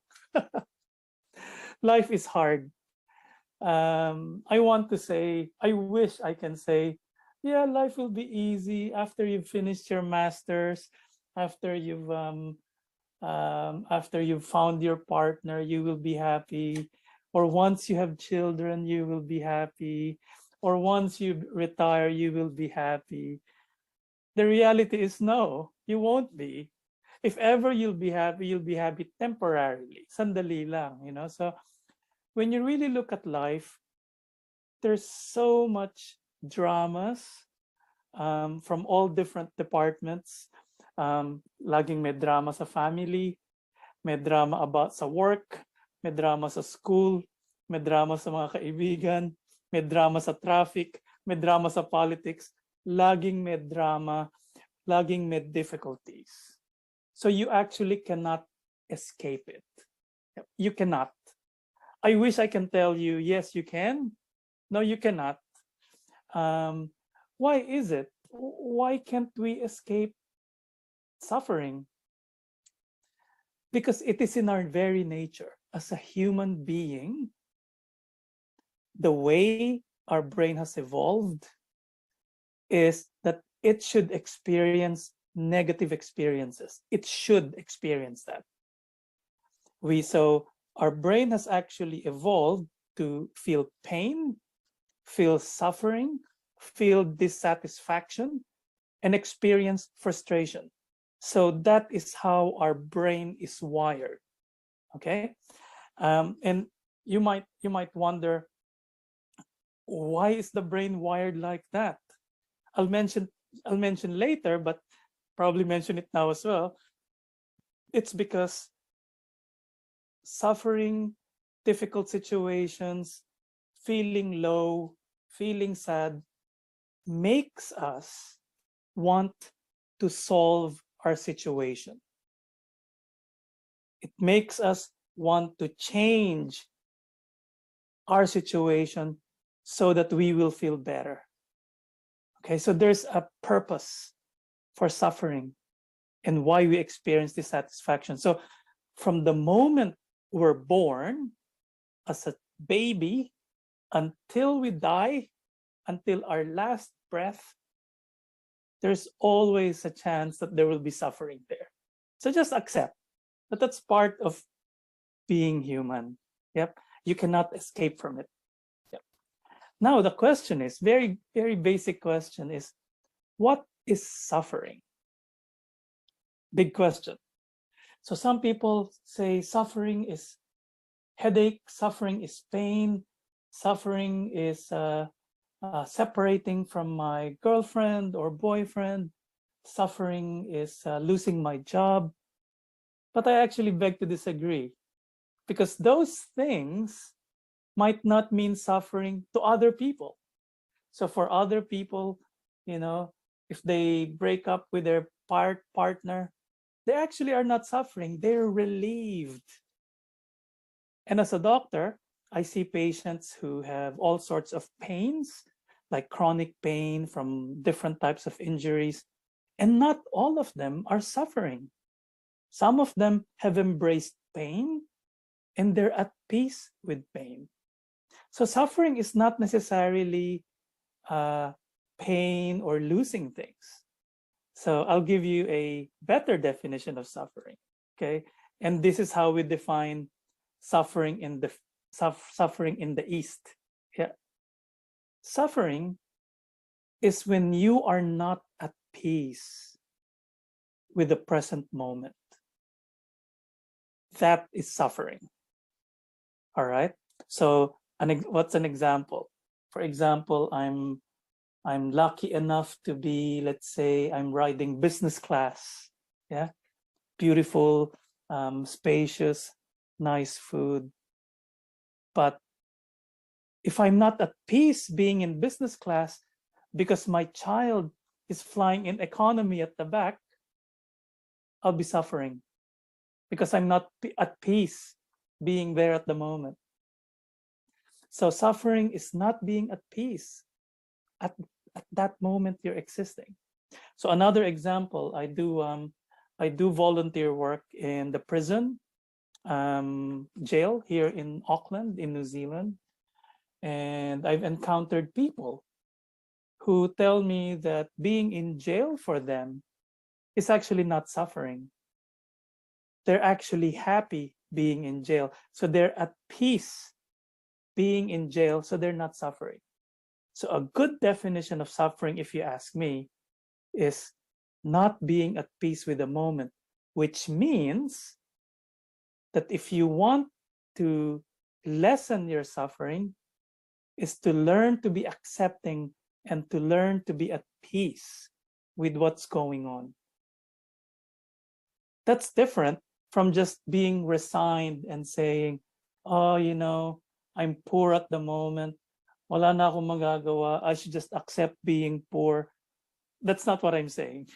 What I'm saying is, at that moment, you accept that you accept being poor, or you accept you have issues, but you make sure you address the situation that made you poor, right? So there's a difference between acceptance and being at peace. Yeah, I hope that makes some sense. And like what I said, the brain is actually constantly evaluating the environment, constantly. And the brain is generally in this constant search for things. It always wants, it always craves, it wants new things, it wants novel things. So some of you might be listening to my talk right now, but your brain is already going fast forward. What's the bottom line? Come on, come on. Or you might be craving for something to eat at this very moment. So there's this constant desire for experiences and pleasure or what have you. But that's the nature of the brain. And you might think, well, why does the brain do that? It's for survival. So if your brain is totally content all the time, that means you probably will not want to drink. You will be so satisfied that you will not want to eat. And then you will die. All right. So to survive, the brain is naturally looking for things to satisfy itself. So there's a reason for this feature of the brain. One problem, though, is that the brain has this natural tendency to focus on what's wrong in my life, what's lacking, what can be improved. Again, if this is happening at a healthy level, it's okay. It's good to evaluate. Let me look at my life. There are things that I need to work on with my partner, with my kids. I think I need to work a little harder and probably pay the mortgage a little earlier. Or, I'm not very fit, so I think I need to exercise more. So self-reflection, healthy self-reflection is good. However, many of us have a tendency to overthink what's wrong, what's lacking, what can be improved. I hate this, I don't like that. And actually, we have a term for that, the tendency to overthink, or what we call to mentally proliferate. The Pali, P-A-L-I, that's the language of the Buddha, he has a term for this psychological process. He calls it papancha. That's when your mind will just explode and overthink things. An example of papancha will be, for example, you come home and you're tired and you see your partner, your wife or your husband, girlfriend, boyfriend, not pay you attention. You walk home and then you're just ignored. And then you go into a papancha. What's wrong? Did I do something wrong? Probably my partner wants to leave me. If he or she leaves me, I'll be alone. No one will love me anymore. And then probably I'll become homeless. I'll become unlovable. And probably I should just end my life. That's an exaggeration, but it's an example of a papancha.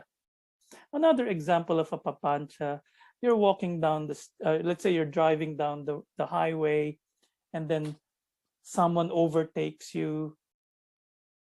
Iba-ibang klaseng papancha na yan. Why did he do that? I own that piece of the road. Why are they misbehaving? These people are just so idiotic. I don't like being in the Philippines anymore. Probably I should move somewhere else. So yan yung mga papancha. Minsan makakuha ka lang ng text. Let's say you texted your significant other. Hey honey, when are we catching up? And then nakita mo yung text mo was read, may double tick, pero walang sagot. Then you go into a papancha. What's wrong? Is my partner about to leave me? Did I do something wrong? Blah, blah, blah. Papancha. So that's what I'm saying. The brain has a tendency to focus on what's wrong, what's lacking, and what can be improved. However, the brain goes on an overdrive. And why am I talking about papancha? Because according to the Buddha, who is a psychologist, again, if you ask me, according to the Buddha, papancha is our biggest source of suffering. It's actually not our external circumstances. You might blame your partner, you might blame your boss, but actually it's your mind. They might contribute to your situation, but it's your mind that will create all the dramas and all the negative scenarios in the head. Okay, so one of the things that the brain does to survive, like what I mentioned, is it wants, it craves for things, and then it craves, and then later on it attaches to certain things, and we cling to certain things. And it's actually this intense craving and attachment and clinging that leads to incredible suffering. So it's normal to want, it's normal to have desires, but it's when the desire is it's excessive and unhealthy, that's when we suffer. Okay, so I'll give you examples of this. Yeah. So what are examples of things we attach to or we cling to? So the first example would be sensory experiences. Okay, one example of that is like I love food. So I was just in Manila recently, like a little more than a week ago, probably 2 weeks ago. Well, sorry, I can't count anymore because I was in quarantine in New Zealand, but I gained so much weight because of the incredible food. But I tend to suffer when I go out and eat because I have this expectation of how food should be. So in a way, I'm attached to a concept that siomai should be like this, pansit palabok should be like this. So as you can see, if I'm too attached to a concept that pansit palabok should be like this, it should be this amount of fishy taste or prawny taste, there should be chicharon, dapat maganda yung prawns. Pag ganun yung expectation ko and I have a pretty average palabok, I suffer. So one of the things we cling to is sensory experiences. Another type of sensory experience is right now in New Zealand, it's summer and it's a little, I think we're at peak of summer and it's humid. And it's humid, as in madali kang pawisan.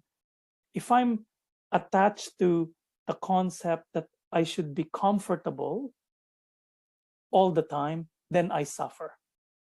Okay, so that's one of the attachments that can cause so much suffering if we cling to it, would be sensory experiences. Now let's move on to more subtle types of craving. Another type of craving or attachment that causes so much suffering is when we cling so much to our opinions and our ideas. Okay, what's an example of that? A very hot topic right now in the Philippines is sinong ang iboboto mo as the president. Okay, for example, you're pro BBM or you're pro Lenny or pro Isko or pro Manny, and then you're so attached to the idea that ito ang dapat maging presidente. I'm sure you've had a lot of conflicts recently. And why is that? Because kung masyado kong attached to the concept na ito dapat ang maging presidente, and then someone says, oh no, sa iba kami, you get offended, i-unfriend mo na sila sa Facebook, iba-block nyo pa ang kanilang mga mobile number. And really, will you lose friends because of these presidentiables when most of them, or probably all of them, do not really care about you? So how we attach or cling to opinions and ideas can cause so much suffering. I'm not saying don't have choices, yeah, but be realistic. Yep. It's just your opinion.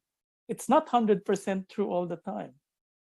And then another type of clinging that we have or attachment is routines and conventions, like things should be done this way. This is the only way you examine a student in this subject, or this is the only way you should do your filing, or in my case, I'm a doctor, and every time I see new patients, I have a system. I open the file, there's a referral from the GP, there will be past notes, there will be the laboratory tests, blah. So there's a sequence.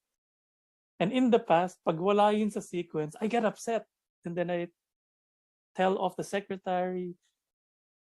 But now I'm a little more relaxed because I know that if I'm so attached to my routines and it gets challenged, then I suffer. And then the biggest source of suffering of the different attachments is the concept of I, me, or mine. Okay, what's an example of that? For example, you're driving down the highway again, and then someone's cut in front of you, gagalit ka, bastos yan, bastos. When you ask yourself, why, bakit ka nagalit? Kasi you have this idea that that piece of asphalt in front of you is yours. That's mine. Or another example of I, me, or mine is when someone makes a comment about us that we don't like. Or kinontra ka nung kapatid mo. So ang feeling mo is, I'm being challenged. My reputation is being challenged. My family name is being sullied. And then because of that, guerra. And people suffer.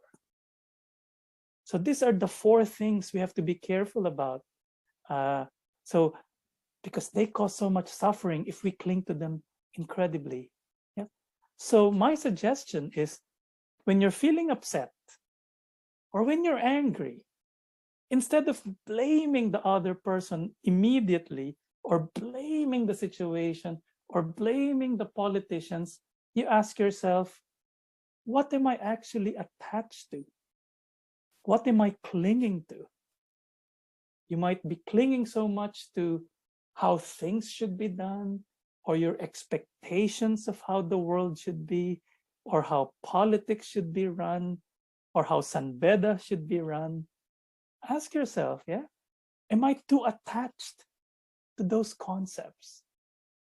And often you will find out that the reason why you're angry or upset is because you are attached or clinging to one of the four factors I mentioned.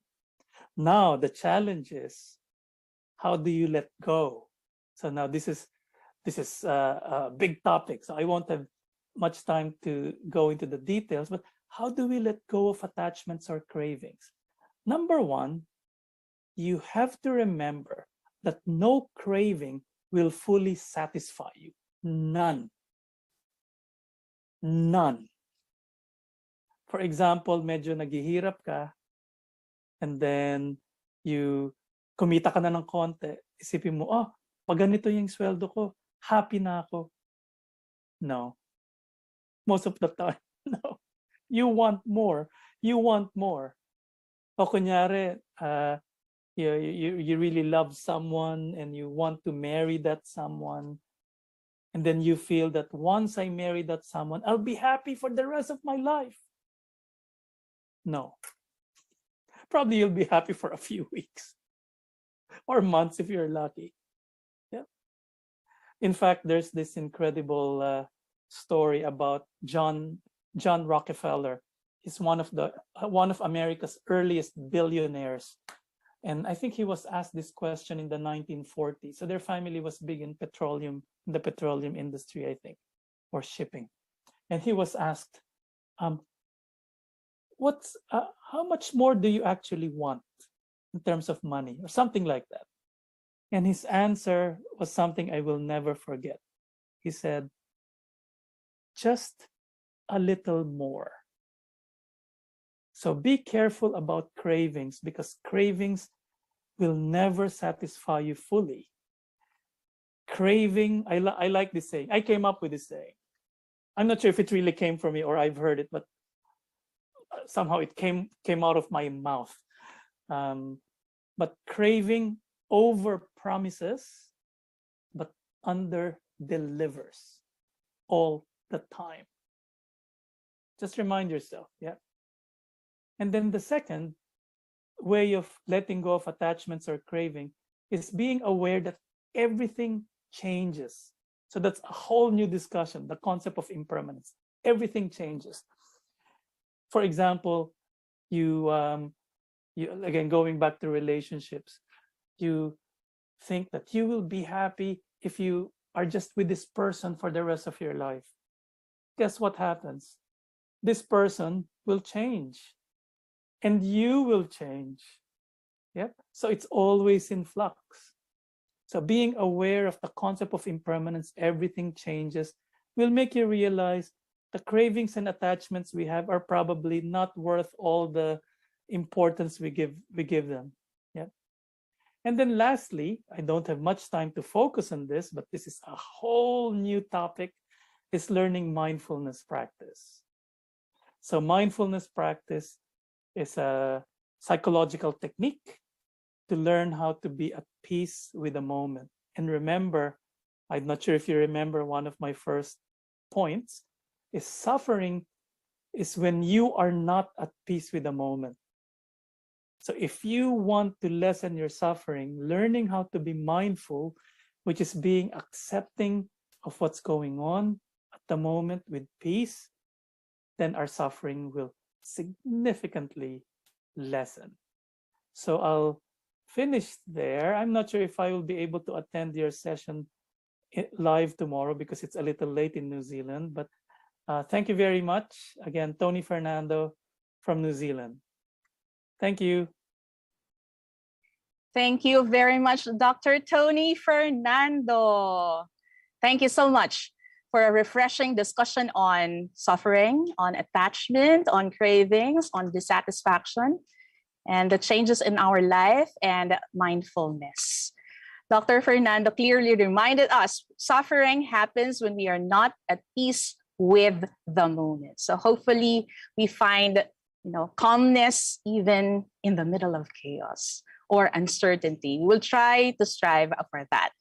Can we have a wave in Zoom? Let's just try. Probably health check. We need some movement so that it's our way of taking care of ourselves. So imagine NCAA games where we do the wave and it's like so magical that everybody waves. But this time we will be doing it on Zoom.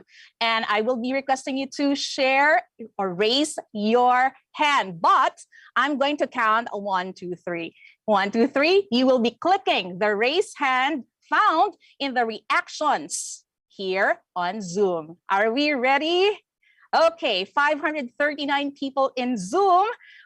Okay, down. Let's put our hands down first. Ready? At the count of 3. Ready? Zoom wave. 1, 2, 3. All right. Yay. All right. Okay, we can put our hands down. We can now, again, click the button, the raise hand button, so we can put the hands down. 50, 49, 40. Okay, thank you very much. Very active Zoom participants. And by the way, we have a friend here on Zoom. Probably we can share some love if we have some time to spare later. We have to help a friend here named RD Garcia, who's really seeking our help. Please spare some time to answer the survey posted here in our chat. Okay, after all, we are a community, so let's show some love. And also, speaking of showing some love, we are showing some love also to our friends who are here right now, joining us from Bengkulu, Indonesia. Hello, hello, and I hope you are enjoying this conversation and this talk. All right. Whew, what an afternoon, very satisfying afternoon. We already have noted some questions. We will be asking those questions to our speakers. Okay, so I guess we are now ready to listen to our third discussant. Our third discussant started teaching in 1980 at the Ateneo de Manila High School. He entered the Society of Jesus in 1983 and was ordained priest in 1993. After completing his master's, he worked in the Ateneo de Manila University as high school principal in 1995 to 1998, grade school headmaster in 1998 to 1999, the first basic education director in 1998 to 2000, vice president for planning and development and alumni affairs in 2000 and 2005. He continued to teach in the high school English composition and in the graduate school of education during his years as administrator in the basic education units. Father Tito resigned from the Ateneo de Manila University in 2005 and in 2006 requested to be dismissed from the Society of Jesus to do full-time work with public schools and part-time work in ABS-CBN. He continues to work as chaplain of ABS-CBN and is the vice president for academic affairs and formation of Magna Anima Teachers College. He is a convener of the Conscience Collective and the executive director of the Education Futures Laboratory. He sits on the board of trustees of the Jerry Rojas Foundation and Knowledge Channel Foundation, and on the board of regents of Taguig City University. He is incarnated in the Diocese of Novaliches and is assigned as parochial vicar of the Good Shepherd Cathedral. He is also the priest director of the diocese's Special Commission on Research Advocacy Programs. He works as a coordinator of the Building Networks of Compassion Program of the Catholic Bishops' Conference of the Philippines National Secretariat for Social Action, Caritas of Philippines, with Alay Kapwa as its main vehicle for poverty alleviation programs. Friends, let's welcome Reverend Father Carmelo Tito A. Caluag. Thank you, Sybil. Thank you very much for your very kind introduction. No? And I'd like to thank the San Beda community for inviting me. Father Maranan, marami pong salamat. Of course, Dean Fontanilla, I've known him for the past 40 years. He was my student in second year high school, my first year of teaching. No, so I'm very, very grateful to be here. No, I was asked to talk about nurturing holistic health and well-being at home and the workplace. So I will now share my slides with you. Okay. So actually what I want to do is I'd like to set a context for this particular topic. No?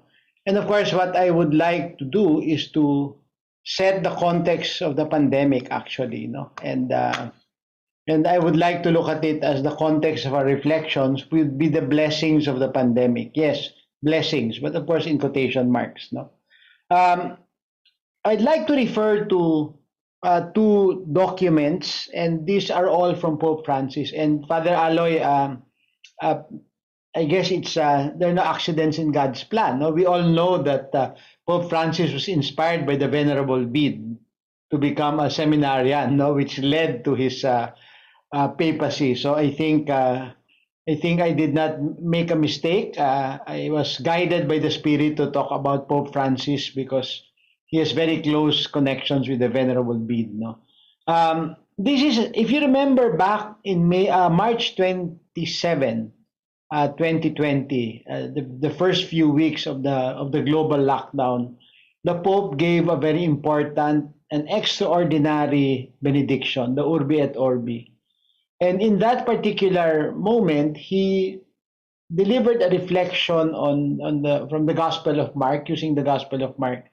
And this is what he said, no? You are calling on us to seize this time of trial as a time of choosing. It is not the time of your judgment, but of our judgment. A time to choose what matters and what passes away. A time to separate what is necessary from what is not. It is a time to get our lives back on track with regard to you, Lord, and others. So that was his benediction, no? That's his reflection during the time of the benediction. Now, the other document that I'd like to refer to is a book that he published in September 2020, a few months after the start of the lockdown. This is the book entitled "Let Us Dream: The Path to a Better Future." And here he talks about the crisis, no? And the thing I want to highlight is that he said the question is whether you're going to come out through this crisis, and if so, how? Because he said, no, we do not choose the crisis that we enter, but we can certainly choose how we are to come out of the crisis. So he said the basic rule of crisis is you don't come out of it the same. It's either you get through it, you come out better or worse, but never the same. Okay? So he said, now we are living in a time of trial with this pandemic. And then several paragraphs down, he said, no, but when you look around what's going on, what's happening, no? Especially the show of compassion, of care, he ends by saying, it fills him with hope that you might come out of this crisis better. And then he gives us a roadmap, a prescription. But he said, but we have to see clearly, choose well, and act right. And I will use that as a basic framework for our reflection. No? So he said, no, let us talk about how we're going to come out. And of course, let us dare to dream. Okay. So our points for reflection would be a time of choosing, our judgment of what is essential. That's the first point that I'd like to invite you to reflect on. And then the second is a reflection on crisis. No? A crisis wherein we can choose to come out better or worse. Again, using the roadmap that Pope Francis gave us. So let's take a look at our need to make choices. The Pope said that it's a time for us to make choices. It's an opportunity for us actually to make choices. And I think the fundamental choice is really to sift what is essential and what is inessential. And I think we've seen that happening over the last 2 years. So we're soon celebrating the second anniversary of the lockdown. No? And one of the things that I think people are beginning to realize is the balance between the home and the workplace, no? Or what people call the work-life balance. Now, according to some psychologists, the word used now, and I actually like the word better rather than work-life balance, is harmony. Harmony in our life. The choice to create greater harmony in our life. And there's an interesting report, this is several months back, no? As the US economy was improving and jobs were opening up, there was a study and data showing that even though there were jobs available, people refused the jobs because they are going through a period of assessing the harmony in their lives, no? Because before they were so, in a sense, very, very much obsessed with work, no? But now they're realizing that there's more harmony that they would like to see in terms of their work, their jobs, or their career, no? So that's just one example, no, of how the choices, so especially choosing what is essential, is something that is a fruit, no, is a possible coming out better of this pandemic, this crisis, no, and that fits in very well with our topic, no, of trying to develop that balance between the work and then the home, no. Then the other thing that I think we establish greater harmony in is our personal relationships, no, both our intra relationship and our interpersonal relationship. We've seen that a lot in the presentations of our distinguished panel, and we realize that really it is a lot of things really are based on the choices that we will make, no? And I think the discussion this afternoon certainly focuses on that, no? Our freedom to make choices and hopefully making the right choices. Now, I just want to say that later on, I will end with harmony as our synthesis, no? As we focus on this work-life balance or harmony. And then the other thing that we need to make a choice in this area is we also realize the disparity and the gaps that this pandemic exposed. And I think one of the great disparities and one of the great gaps that it exposed is the distribution of the world's resources. No? You remember, especially during the first few weeks, the first few months of the pandemic, when we at that time did not know what will happen. I don't know if you remember that those first 2 weeks, the first month, there was really a lot of suffering going around. No? When families lost their jobs because they could not go out, and because of that, the rise in hunger, and of course at the same time, no, you also saw the great generosity of people. In fact, during that first few weeks, first few months of the lockdown, the pandemic, a lot of people, their question is, what good can we do? What can we do? What can we do? So a lot of people finding ways to be good, no? And I think we realize that there is something that we need to do, no? And that is the other harmony that I would like to propose that we consider. This is the social, if you wish, no? The social or the global harmony that I think we need to look at in terms of creating this harmony and balance in our work and our life. No?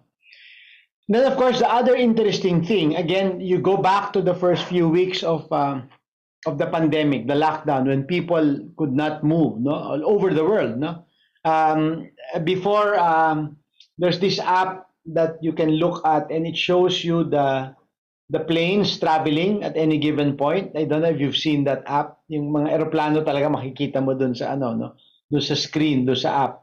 But during the first few weeks, no, that before you could see everything was colored, no, there are flights all over the world, no, but here you realize na nawala yun, ano. And I don't know if you noticed during the first few weeks how the environment recovered, no. I remember I live in Silang, Cavite, no. And the school that I work with is in Santa Rosa, Laguna, so I live nearby in Silang. And I was wondering why during the first few weeks of the pandemic there were more birds flying around, no. And you could hear them in the morning, the whole day they were singing.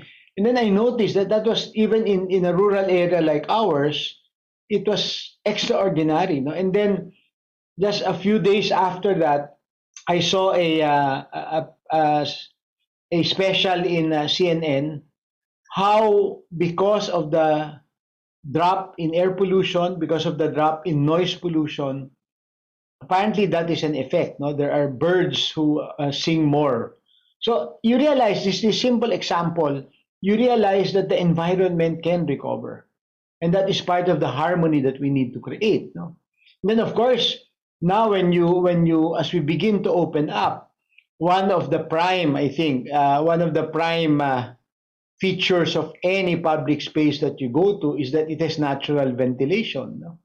Whereas before, diba, we were more inclined to go to air-conditioned malls, etc. But now we look for places which have natural ventilation. I guess this is again very simple. Mababaw yung example, but you can realize that this also points us to that we need to reassess our relationship with nature, no? That we now value more natural ventilation. So here are very simple, very simple examples of the need to assess, no, our relationships and what is essential in our life, no. And so here, when you take a look at and talk about holistic health and well-being, again, I just want to say it's on the personal level, our relationship with ourselves, and we heard a lot about that from our panel, and then the interpersonal.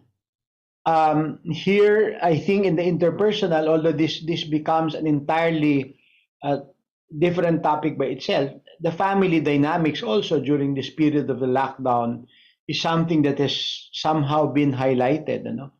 And then the second is the social or the global harmony that we need to create. And here I think central to that harmony is the distribution of the resources of the world. No, I think this is in a sense one of the most important choices that we will make. No, I don't know if you've seen a recent report. No, I think it was part of the NEDA report. I may be wrong, but I think it might be part of the NEDA report that during the last 2 years, more people fell into poverty.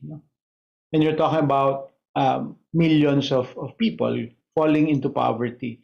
And yet the irony of that is at the same time, the rich got richer.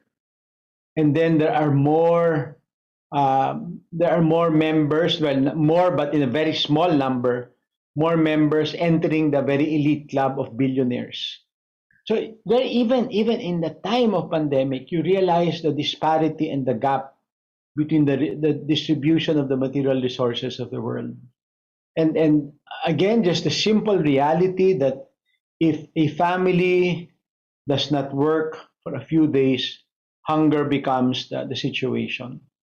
And there you see how much we need to work on in terms of the social harmony that we need to establish. Of course, you talk about also the whole issue of the vaccines, no? Distribution of the vaccines, wherein developed countries have excess vaccines and you have very, very low vaccination rates in the poorer countries. No?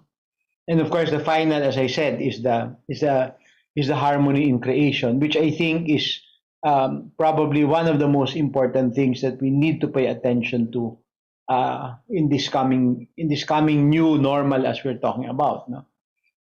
Okay, so that's the first part of the reflection that I want to invite you to consider in terms of creating that harmony that leads to well-being. Ano? Okay. Now, I just want to say, just like Dr. Fernando, who talked about suffering, I'd like to talk about crisis. No? And precisely because I think one of the most important choices that we need to make is coming out of this crisis, and how are we going to come out? No? Of course, I think we all want to come out better, and I'd like to reflect on that roadmap that the Pope gave. No? Now, before that, I just want to present a very simple, we're very familiar with this, the anatomy of a crisis. No? You know, as we all know in the classic Greek framework, you have normal order that breaks down, and that is the crisis. No? And I think there's a cycle of crisis that we all go through, no? Personal, in the environment, in science, in all the fields, no? That the normal order at a certain point will undergo a certain breakdown.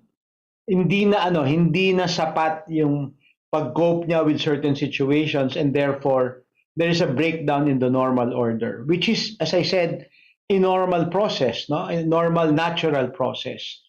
But when you reflect on your own simple experience of crisis, I think the tendency for most of us is from the crisis, we want to jump to the synthesis. And I think there is always a desire to come out of it right away, no? To come out of the crisis right away, and tumatalon tayo sa synthesis. And very often, we skip the antithesis. We skip that, and dyan tayo nagmamadaling lampasan, or we don't even consider. That's why, sometimes, paulit-ulit lang yung crisis, precisely because I think the processing is not very well thought out, or very well, you might say, experienced. And very often it is in the antithesis that we fail to look at things, no?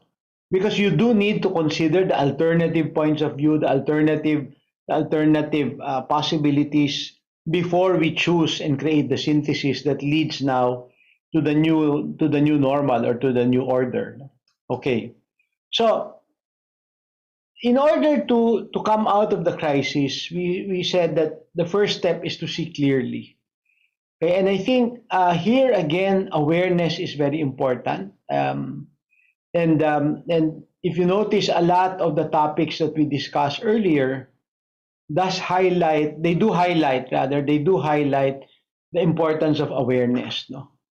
And I think when we talk about awareness, yes, it is awareness of what is going on around us. It is awareness of all the factors that make up our life or our experiences. But then also, the awareness that leads to becoming more discerning, which is really now the point of making a choice. Again, what lies in between that awareness and a discerning attitude leading to choice is acceptance. I think very often, and I've seen this in the work that I do in education and in the formation work that I do with teachers, very often people stop at awareness, no? And masaya na sila that they become aware. But very often, they don't deepen that awareness into acceptance, okay? And the reason why I make that distinction is that when you talk about awareness, there is such a term in Ignatian education or Ignatian spirituality which says the realistic knowledge or awareness of oneself.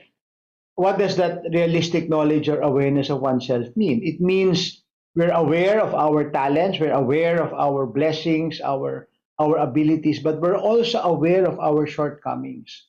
We're also aware of our brokenness and woundedness. No? And I think what prevents us from moving into a deeper form of awareness, which is acceptance, is that part of the trial of moving into acceptance is accepting the brokenness and the woundedness. No?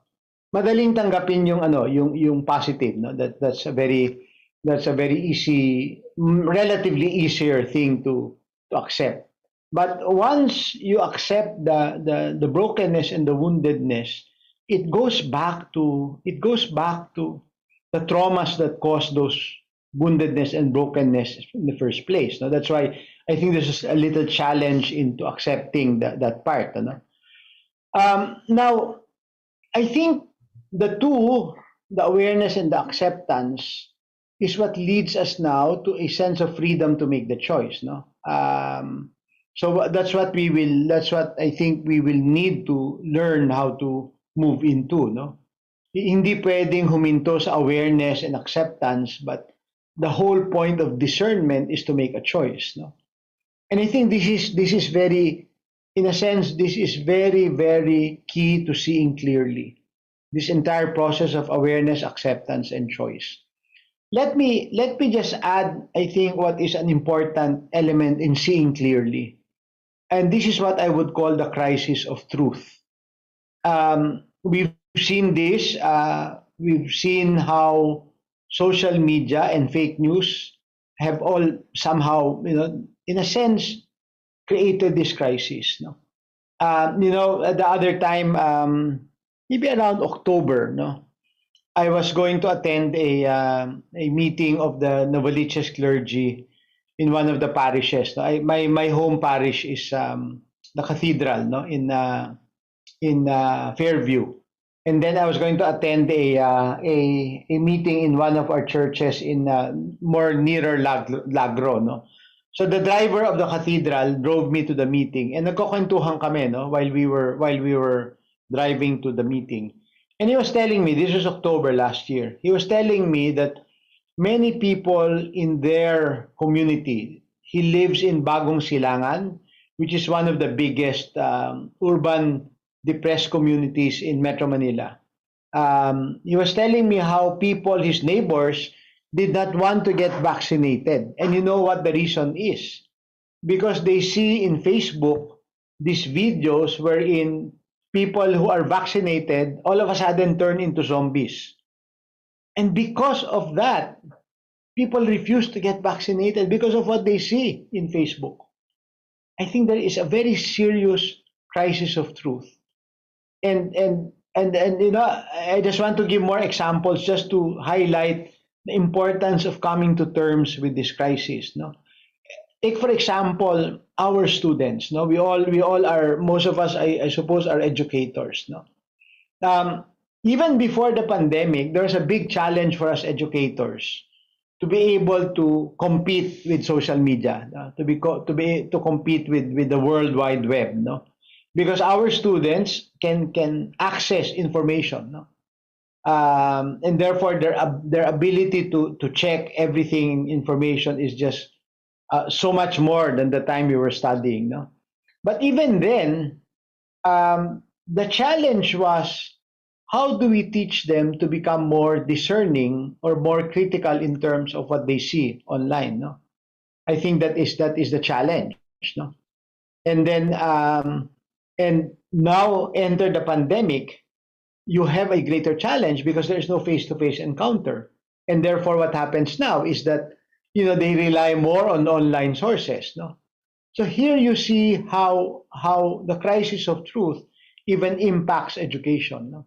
In fact, in one of the discussions that we had, how do we address this? No, when this during these last 2 years, I think, although I've not seen any studies yet, no, but during the last 2 years, I think our influence as educators, as schools, as teachers, have also been affected, no, by the lack of face-to-face encounter.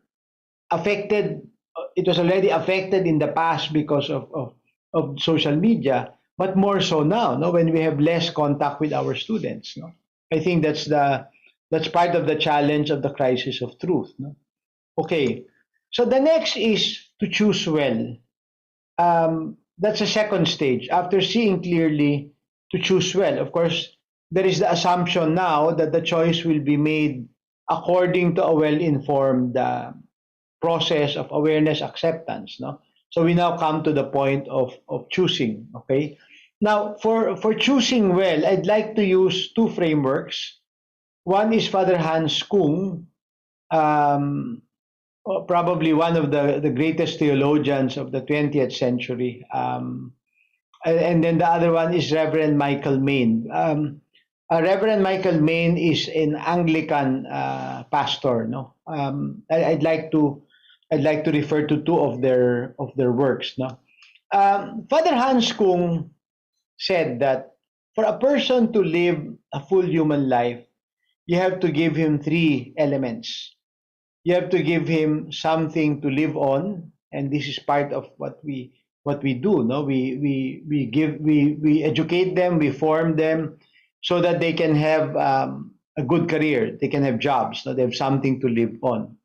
Then he said, after that, we need to give them something to live for, a sense of purpose. No, which I think is also a very important function of education, of schools, of formation, something to live for, discovering their purpose.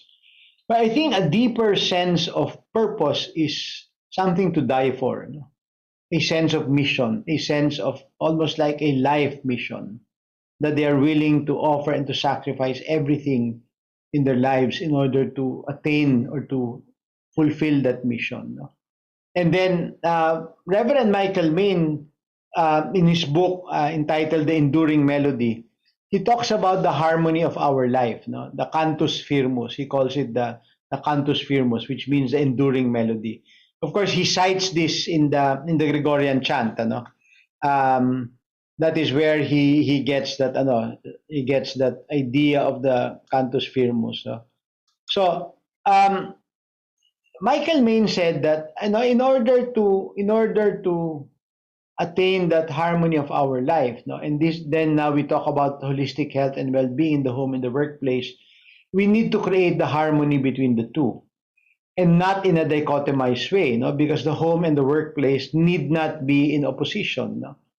And so where do we discover, no, this cantus firmus or this enduring melody? And Michael Main talks about the three areas, no, where we can discover this enduring melody in our lives. No? They said first is in our relationships, no? Family relationships and friendships. Again, we go back to what the Pope said earlier, no? In his Urbi et Orbi reflection. He said it's a time to reassess our relationships. And here again, Michael Main says that this is one of the enduring melodies of our existence, to taking a look at the relationships that we have in our life. And then the second source of this enduring melody in our life is when we are constantly exposed to the beauty and order of life and nature.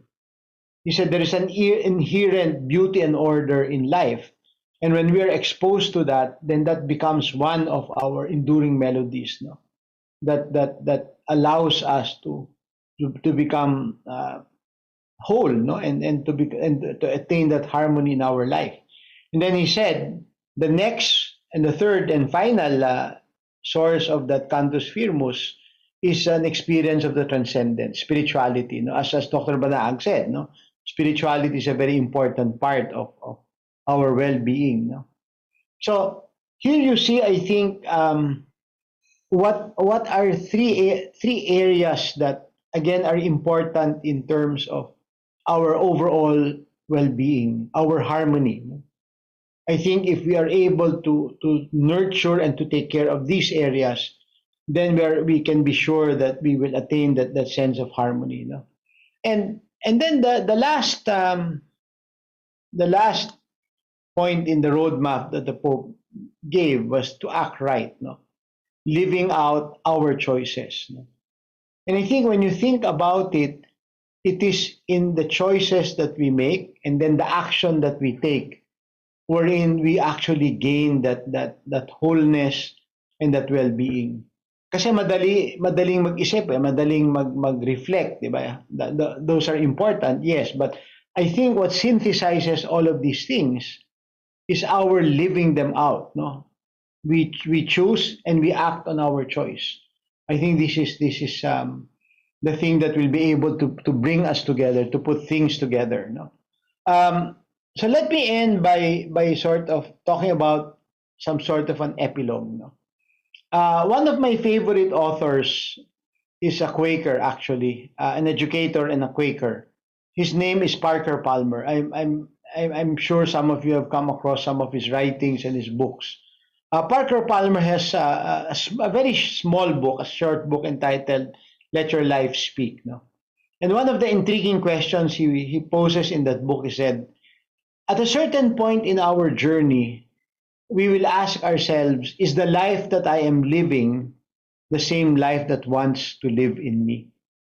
He said that is always a question that comes to us at a certain point in our journey. Of course, he wrote that book after he went through his midlife crisis. No? He came out with that book, Let Your Life Speak. And precisely this question arose when he was entering his midlife crisis. Now, let me share one of the things that he wrote in the book and in another article. He said, you know, we arrive in this world with certain birthright gifts, no? And that was his opening line. He said, so we arrive in this world with birthright gifts, which means the integrity of our person. Ako kasi what my belief is, we come into this world whole, integrated, a human being, because there is a certain purpose that is part of our being, no? And that's what Parker Palmer calls the birthright gifts, no? And then he said we spend the first half of our lives abandoning them or letting others disabuse us of them. So as young people, we're surrounded by expectations, no? When I started teaching in high school, and that's when Dean Fontanilla became my student, my parents said, my family actually, not just my parents, ano mangyayari sa'yo? What will happen to you? You will just be a teacher. You know, there are all of these expectations, no? So because of expectations, in a sense, we are pulled in all directions. And there are many expectations, family, society, schools, workplaces, religious communities. And then Parker Palmer says, and we are trained away from self, from the true self, toward images of acceptability. In order to feel accepted by these communities we belong to, we are trained away from our true self. No? So therefore, we in the end, we want to be accepted. We want to be recognized. No?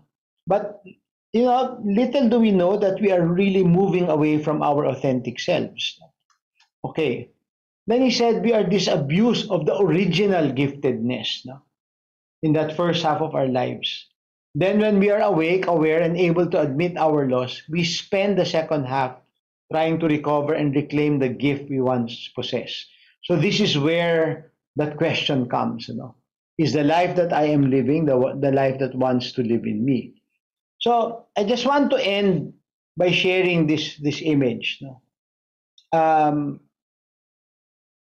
You know, when I was going through my own formation process, my spiritual director always told me, the journey of formation or harmony is never linear, no? Because if it is linear, we just jump from one point to another, and that's not the case, no? Because if you reflect on your own journey towards achieving holistic well-being and good health and harmony, it's the same issues over and over again. Our blessings are the same, our talents are the same, and the same is true for our shortcomings, no? And even, as I always say, even our patterns of failure and sinfulness are there, no? They do not change, no? It's paulit-ulit, no? It just repeats itself. So it's never linear, but neither is it circular, because if the formation and the journey towards wholeness is circular, then you just go through things over and over and over again. As we say, we will go around in circles. But then the image now of the spiral process of formation and becoming whole becomes a very good, you might say, representation. And as Parker Palmer would point out, we enter this world whole here, and then we unravel. But at a certain point, we say, wait a minute, is this the life that wants to live in me? And so now the journey back to wholeness happens, no? When we seek again that well-being and that holistic experience or the harmony of our lives. There is a more complicated representation, no? When we begin our experience and through self-awareness and self-acceptance, we slowly clarify more and more, no? Through experience, reflection, action, evaluation, and then creating again that new experience that we have. But along the way, there's a lot of clarification of values, reintegration at different points, recapturing our vision, and then eventually again leading to choice, regaining our integrity, and then deciding to act or to carry out a life mission in freedom, and then eventually gaining more and more integration and greater freedom and creating a new experience. Again, this is a spiral. It's a spiral process that constantly repeats itself, no? Leading towards wholeness. Okay, so again, I go back to where we started. Okay, as the Pope said, it is a time for us to make our choices, to what matters and what passes away. A time to separate what is necessary from what is not. It's a time to get our lives back on track with regard to you, Lord, and to others. And I think it's a time also to get back on track and to be at peace with ourselves, no? To create that harmony within us. And therefore, we're able to create that harmony with other aspects of our life. So again, with that, I hope I was able to share some points for your reflection. Thank you.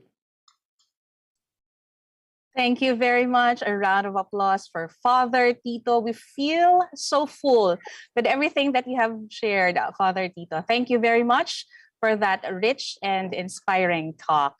You learned about harmony with self, with others, with the environment, with the world. And we are reminded to be aware, including our strengths, our brokenness, according to Father Tito. And hopefully we can be more accepting, we choose well, and then we act right. Okay, thank you very much. So we have listened to our three discussants. I think we are now ready to read the questions from our chat, from our participants here, posted on our chat. So I'll read first the question of Sir Attorney Dominador Buhain. Which is more preferable for our country to progress, for the citizenry to possess a craving for something more, or to remain complacent after completing a given assignment? I guess this is for Dr. Tony. So Dr. Tony sent his response to that question. He said, it is preferable for our country to progress, but maintain kindness and compassion to everyone, particularly the most vulnerable. Having goals and plans is healthy and desirable. The craving I was referring to is our individual unhealthy desires that result in dissatisfaction and happiness. So thank you so much for the question, and also thank you, Dr. Tony. We have also another interesting question here from Sir Kimon Ko. This is for our speaker and discussant, so we will be requesting our speakers to share their thoughts on or their response to the questions. First, he said, thank you for your insights regarding mental health and wellness. Perhaps one of the difficulty is recognizing the need to help, recognizing the need for help regarding one's personal mental wellness. So questions are, one, when should a person ask for help? Second question, what advice or interventions would you suggest to a person if their family, friends, colleagues asks for their help?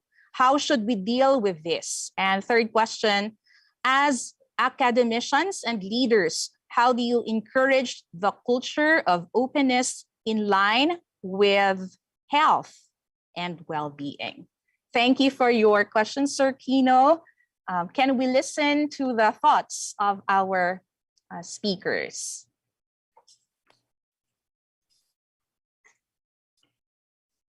Can we start with Father Tito? Father? Well, that's it's a very good question. Actually, I think it's a question that we all struggle with. But I like what some of the discussants said in many different ways. To be grateful, to be kind, to be. I think that's a very good starting point. And I think are most of us educators in this group? I suppose, no? Most of us are educators. I think we do carry a tremendous responsibility now more than ever. Now more than ever. As we saw repeatedly, starting with Dr. Banaag, the challenges that we face.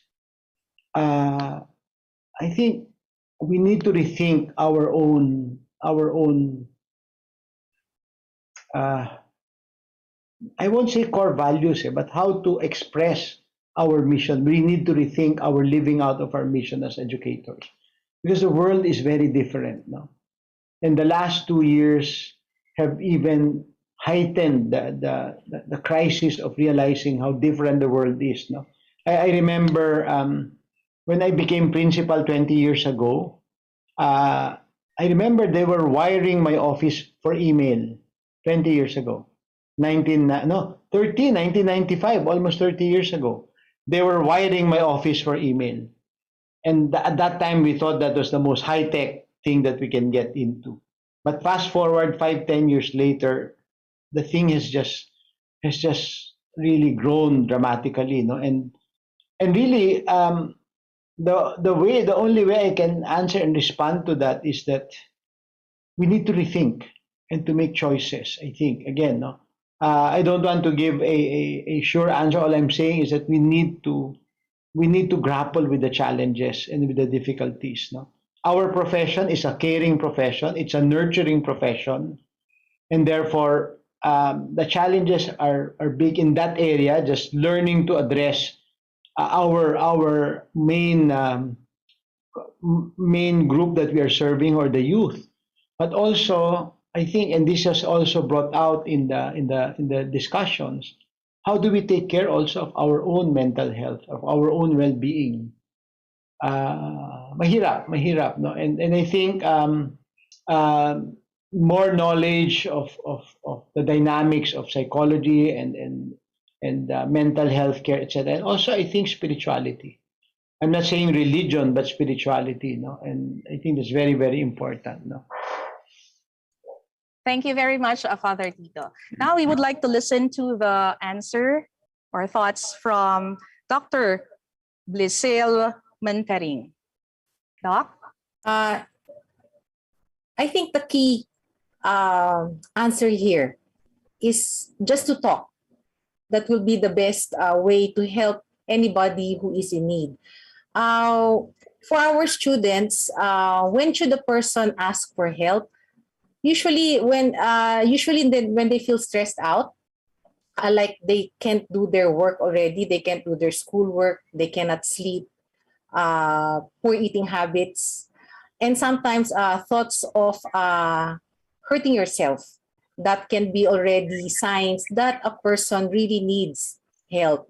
And what advice would intervention, if a person would like to talk to you about help, then talk to that person, even if you're not really a licensed psychologist or a guidance counselor. I think when a person is asking help from you, that person really just needs to talk to you, to vent out whatever they are feeling. And if, for example, that person that is being talked to thinks that the person talking to himself or herself would need help, then that can be suggested also to that person, that I think you would be better off if you talk, for example, to a guidance counselor. We have to remove the stigma of mental problems. That's the first problem. And I think many of the students now have already gone out of that stigma of having mental health concerns, because they are now more open in talking. Just talking if they have any problems. It doesn't really have to be harming yourself or trying to commit suicide. Most of our cases in UP Manila are students who really just want to talk, to vent out their problems in the academics particularly, or problems like they cannot talk to their friends. It's just somebody to talk to. That's what they need. And when you talk to that person, then that's already a lot of help for our students.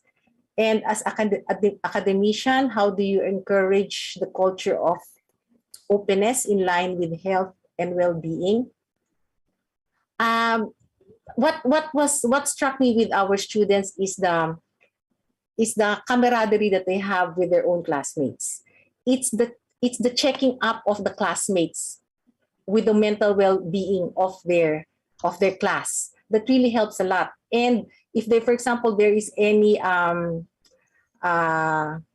parang sasabihin nila na may problema na itong student na to, that's the time that they already approach our faculty. They can also approach the guidance counselors, and we have mentors also for students that really help them. So we have averted several incidents already of mental health concerns with very good mentoring. Thank you very much. Thank you very much, Dr. Mantering. I guess we have to be reminded that we are social beings and we should not forget to communicate, to listen, to be sincere, to be kind with each other. Thank you. And also, we would like to hear from Dr. Cornelio Banaag. I'm very glad that Dr. Mantaring emphasized that sometimes we simply need to talk to someone. You don't always have to go to a psychiatrist or a psychologist. What matters more is the kind of understanding you get from others, the kindness of someone listening to you is what means us a lot.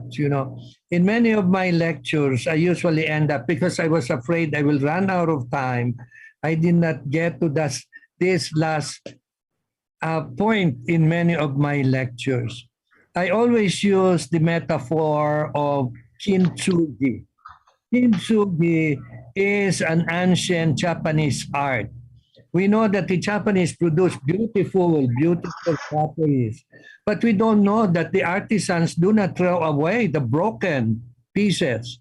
What they do is fix it with gold and silver and make beautiful pieces, beautiful in its imperfection. And I love this. And I always tell people, the listeners, if we can only do the art of kintsugi in our own brokenness. And this pandemic had broken many of us, We feel sad, we feel lonely, we feel disconnected, we feel broken. If we can only use a big dose of self-kindness and a dose of self-compassion, which we can also share with others, I think we will make a beautiful piece of ourselves. We will mend ourselves, not with gold or silver, but with kindness and compassion, and we will look stronger and more beautiful in our imperfection. I think in the end, what really matters is the compassion and the kindness that we experience towards ourselves and towards others. And if people can get that from one another, and peers are not talking to peers, they're a lot more alert to each other's needs, you know. This is something else that has evolved only recently. With the darkness that's now overshadowing a lot of young people, another group of young people organize themselves. We have groups like Youth for Mental Health, you know, who are working to push back that darkness, working with their peers. So I'm glad Dr. Mantaring had mentioned that. What we need is someone to talk with, you know. Now, if there is indeed some code pathology, an illness, a depression that just would never go away even with talk, or cannot even listen because the deep, deep sadness shuts everything else.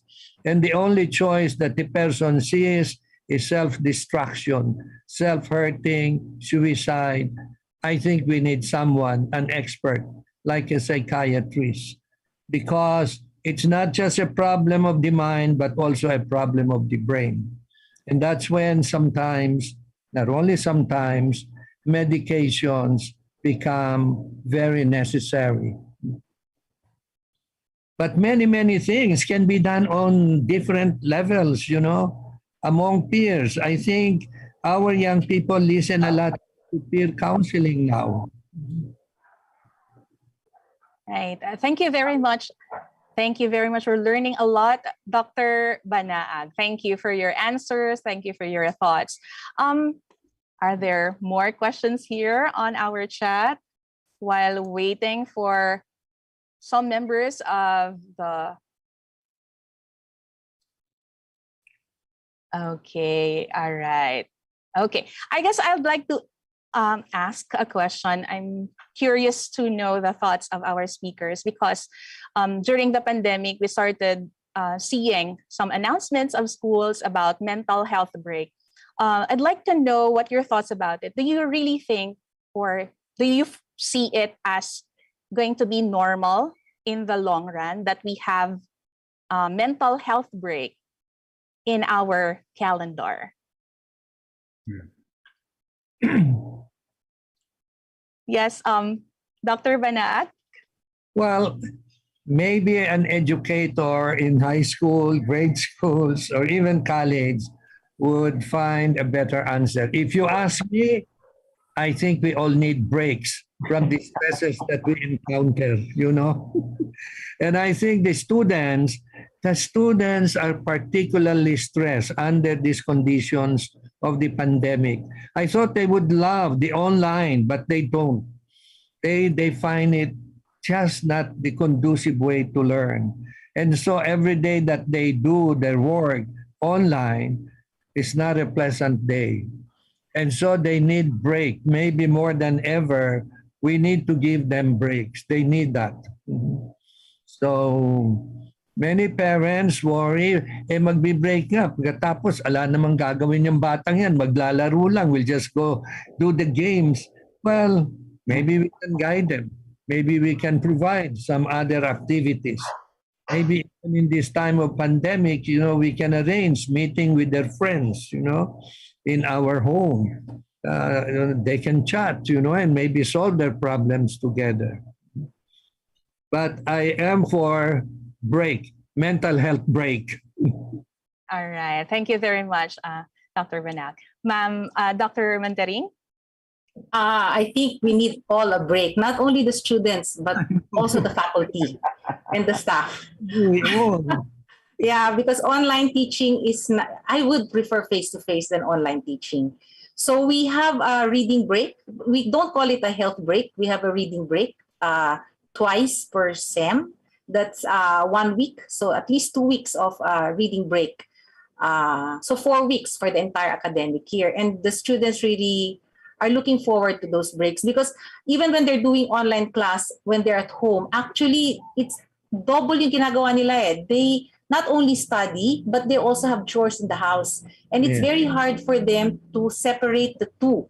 The parents would say, nandito ka naman sa bahay, magtrabaho ka o alagaan mong kapatid mo, which is the normal scenario that all students have when they have online class.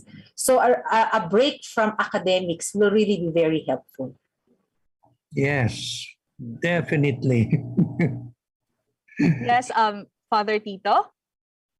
I think the break is important, but I think even more important is finding the right way of using online technology. I think we've not learned it yet, to be honest. No. Plus also, in a sense, this is a very for me, the major concern is that young people and people in general, but Dr. Banaag and Dr. Mantaring have been emphasizing, is to be with people. It's to interact with people, not through online. No? And for me, that is the greatest challenge of education now. No?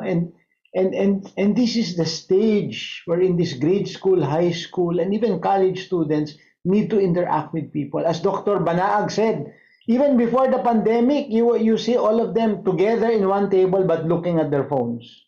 Yeah. That's a challenge already, Dr. Banaag, Dr. Mantaring, di po ba? But more so now. So I think the challenge for us educators is not just mental break, but really finding a way to again come to terms with this new situation. How do we balance the use of online and face-to-face? No? I think for me that's the way to. But definitely, I agree. Break is important. No? Break is important. So.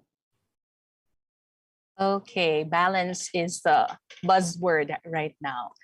So that's one way of taking care of yourself or taking care of the people we love. Okay, so we help them balance everything in their life. I think we have no more questions here. We are waiting for more questions. If in case you're curious to know the thoughts or the answers of our speakers. Okay. We have one here. Question from Ma'am Lindy Castillo. How do you help or tell someone who is not aware that she shows a disturbing behavior that she normally does not do? For example, abrupt laughing and a lot of other mood swings.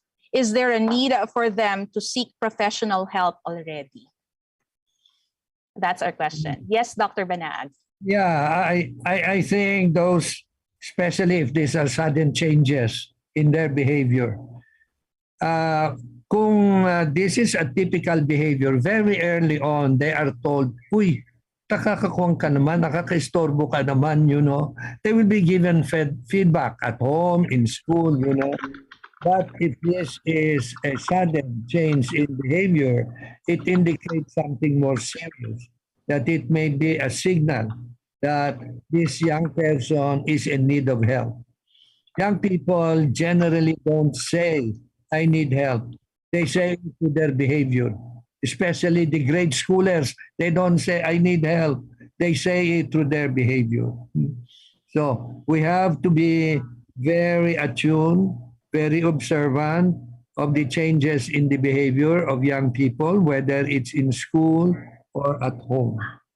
And if this behavior is beginning to be disturbing not in an annoying way, but becomes worrisome for you as a parent, or for you as a teacher, or for you as a peer, then maybe a visit, an encouragement to see the guidance counselors as a start would be in good order. Then the guidance counselor makes a decision whether he or she will need someone else. All right. Thank you very much, Dr. Banaag. One last question here so we can cap today's program. How do you help or show emotional support to someone when you are aware that you are also not okay? We would like to hear from Dr. Mantaring. The first thing before you can help somebody is you have to help yourself first. You have to take care of yourself. You have to love yourself. Because if you do not, you might think that this is selfish, but if you do not take care of yourself, you do not accept yourself, you do not love yourself, then how can you help another person? Yeah. That's my take there. Yeah. Cecile, that's even biblical. Love your others as you love yourself. We can't love others if we don't love ourselves. And that's Yes, not sir. being narcissistic. Yeah, right. Thank you very much, Dr. Banaag, Dr. Mantaring. Father Tito, you would like to add on the... I think what's very important is to set boundaries. I think that's very important, especially my own personal experience. Given the fact that a lot of online masses, and at a certain point, you just have to say no. Not because you don't want to help or what, but as Dr. Mantaring said and Dr. Banaag said, that you have to take care of yourself. And I think you need to do it in a way also that is very compassionate. Let the person you're saying no to understand. But again, I think Dr. Banaag and Dr. Mantaring will also agree with me. But how they're going to react to that is not your it's not your responsibility. So long as you do it kindly and compassionately, saying no, diba? So I think one of my big learnings during this pandemic is how to say no and not feel guilty about it. So Yeah, we will reflect more on those thoughts, on those answers by our speakers. Thank you very much. This is the end of our open forum. Can I now invite everyone to give a warm virtual round of applause for all our speakers this afternoon. Thank you so much for the learnings, for the wisdom that you have shared with all of us. This time, at this point, we will now be presenting our plaque of recognition to our speakers.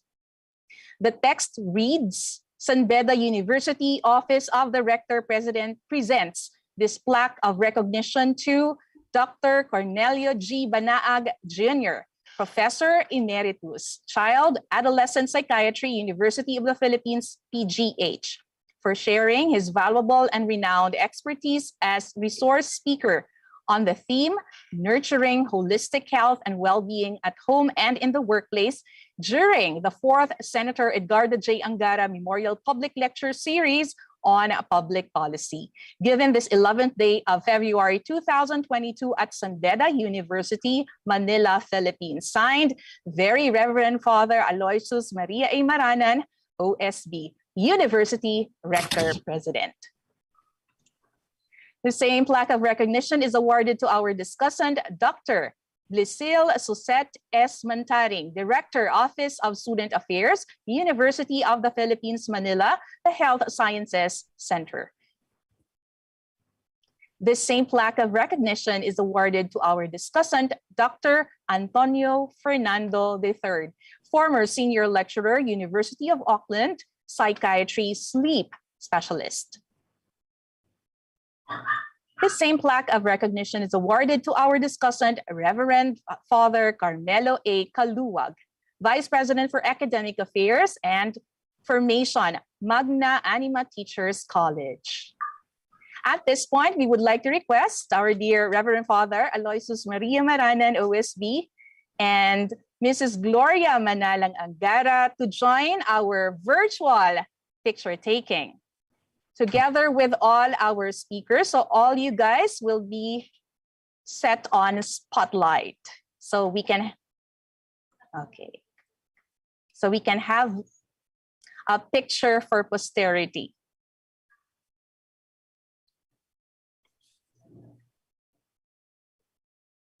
Okay, we are waiting for everyone, for all our speakers to be here. Okay. Angara. All right. At the count of 3, we all smile for picture. Picture for posterity. Ready? 1, 2, 3. A round of applause once again to all our speakers. Thank you very much. Thank you very much. We are so blessed by your presence and the information and wisdom that you shared with us. Thank you, Father Rector, and thank you, Mrs. Gloria Manalang Angara. Okay, now we proceed with the next part of our program. We shall now have the closing remarks to be given by Mrs. Gloria Manalang Angara. Let's welcome her with a round of applause. Baby. Good afternoon. Can I be heard? Thank you. Yes. Good afternoon to everyone, to our generous host, and to our distinguished panel of speakers. I'm very happy to say that I'm very happy to see again both Dr. Banag and Father Kaluwag. Dr. Banag, because we had need of his advice when we were raising our first set of children, Anna and Sunny. And to Father Kaluwag, I remember at the time that Senator Sunny was made one of the 10 outstanding young men of the Philippines. It's very good to see that you are both well. And to Dr. Mantaring, I'm sure that Ed would be very happy to know that the health situation is well taken care of by the University of the Philippines, and it's doing its part because health was always a prime consideration of his. I close this program both with regret in the sense that such an excellent program deserves more time, and I hope that there will be also emphasis on the good that has come out of this pandemic. It hasn't always been all bad. Yes. I also am very grateful to the speakers, to our host, first of all, to our rector, to the rector of the San Beda University, Father Maranan, who became, you might say, a body of Senator Angara and might have guided him toward the end of his life along more religious lines. And to the entire San Beda community and Benedictine community for bringing the Venerable Bede Lecture Series to the forefront. So I would like to close this program on a note of gratitude. And I would like also to underscore what the other speakers have said about kindness and compassion, which we need very much in this hard time. Thank you and good day to you all. Thank you very much, Mrs. Gloria Manalang Angara, for always joining us in all our public lectures. Let's once again give her our virtual round of applause. And of course, thank you everyone, the very active Zoom participants here. Thank you for attending the 4th public lecture series of San Beda University. And this concludes our program. So we hope that all of you have gained valuable lessons and insights which will help nurture your holistic health and well-being. We wish you all a pleasant afternoon. Thank you, everyone, and God bless. We are requesting everyone to join in the singing of the San Beda University hymn.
The Office of the Rector President would like to thank the following.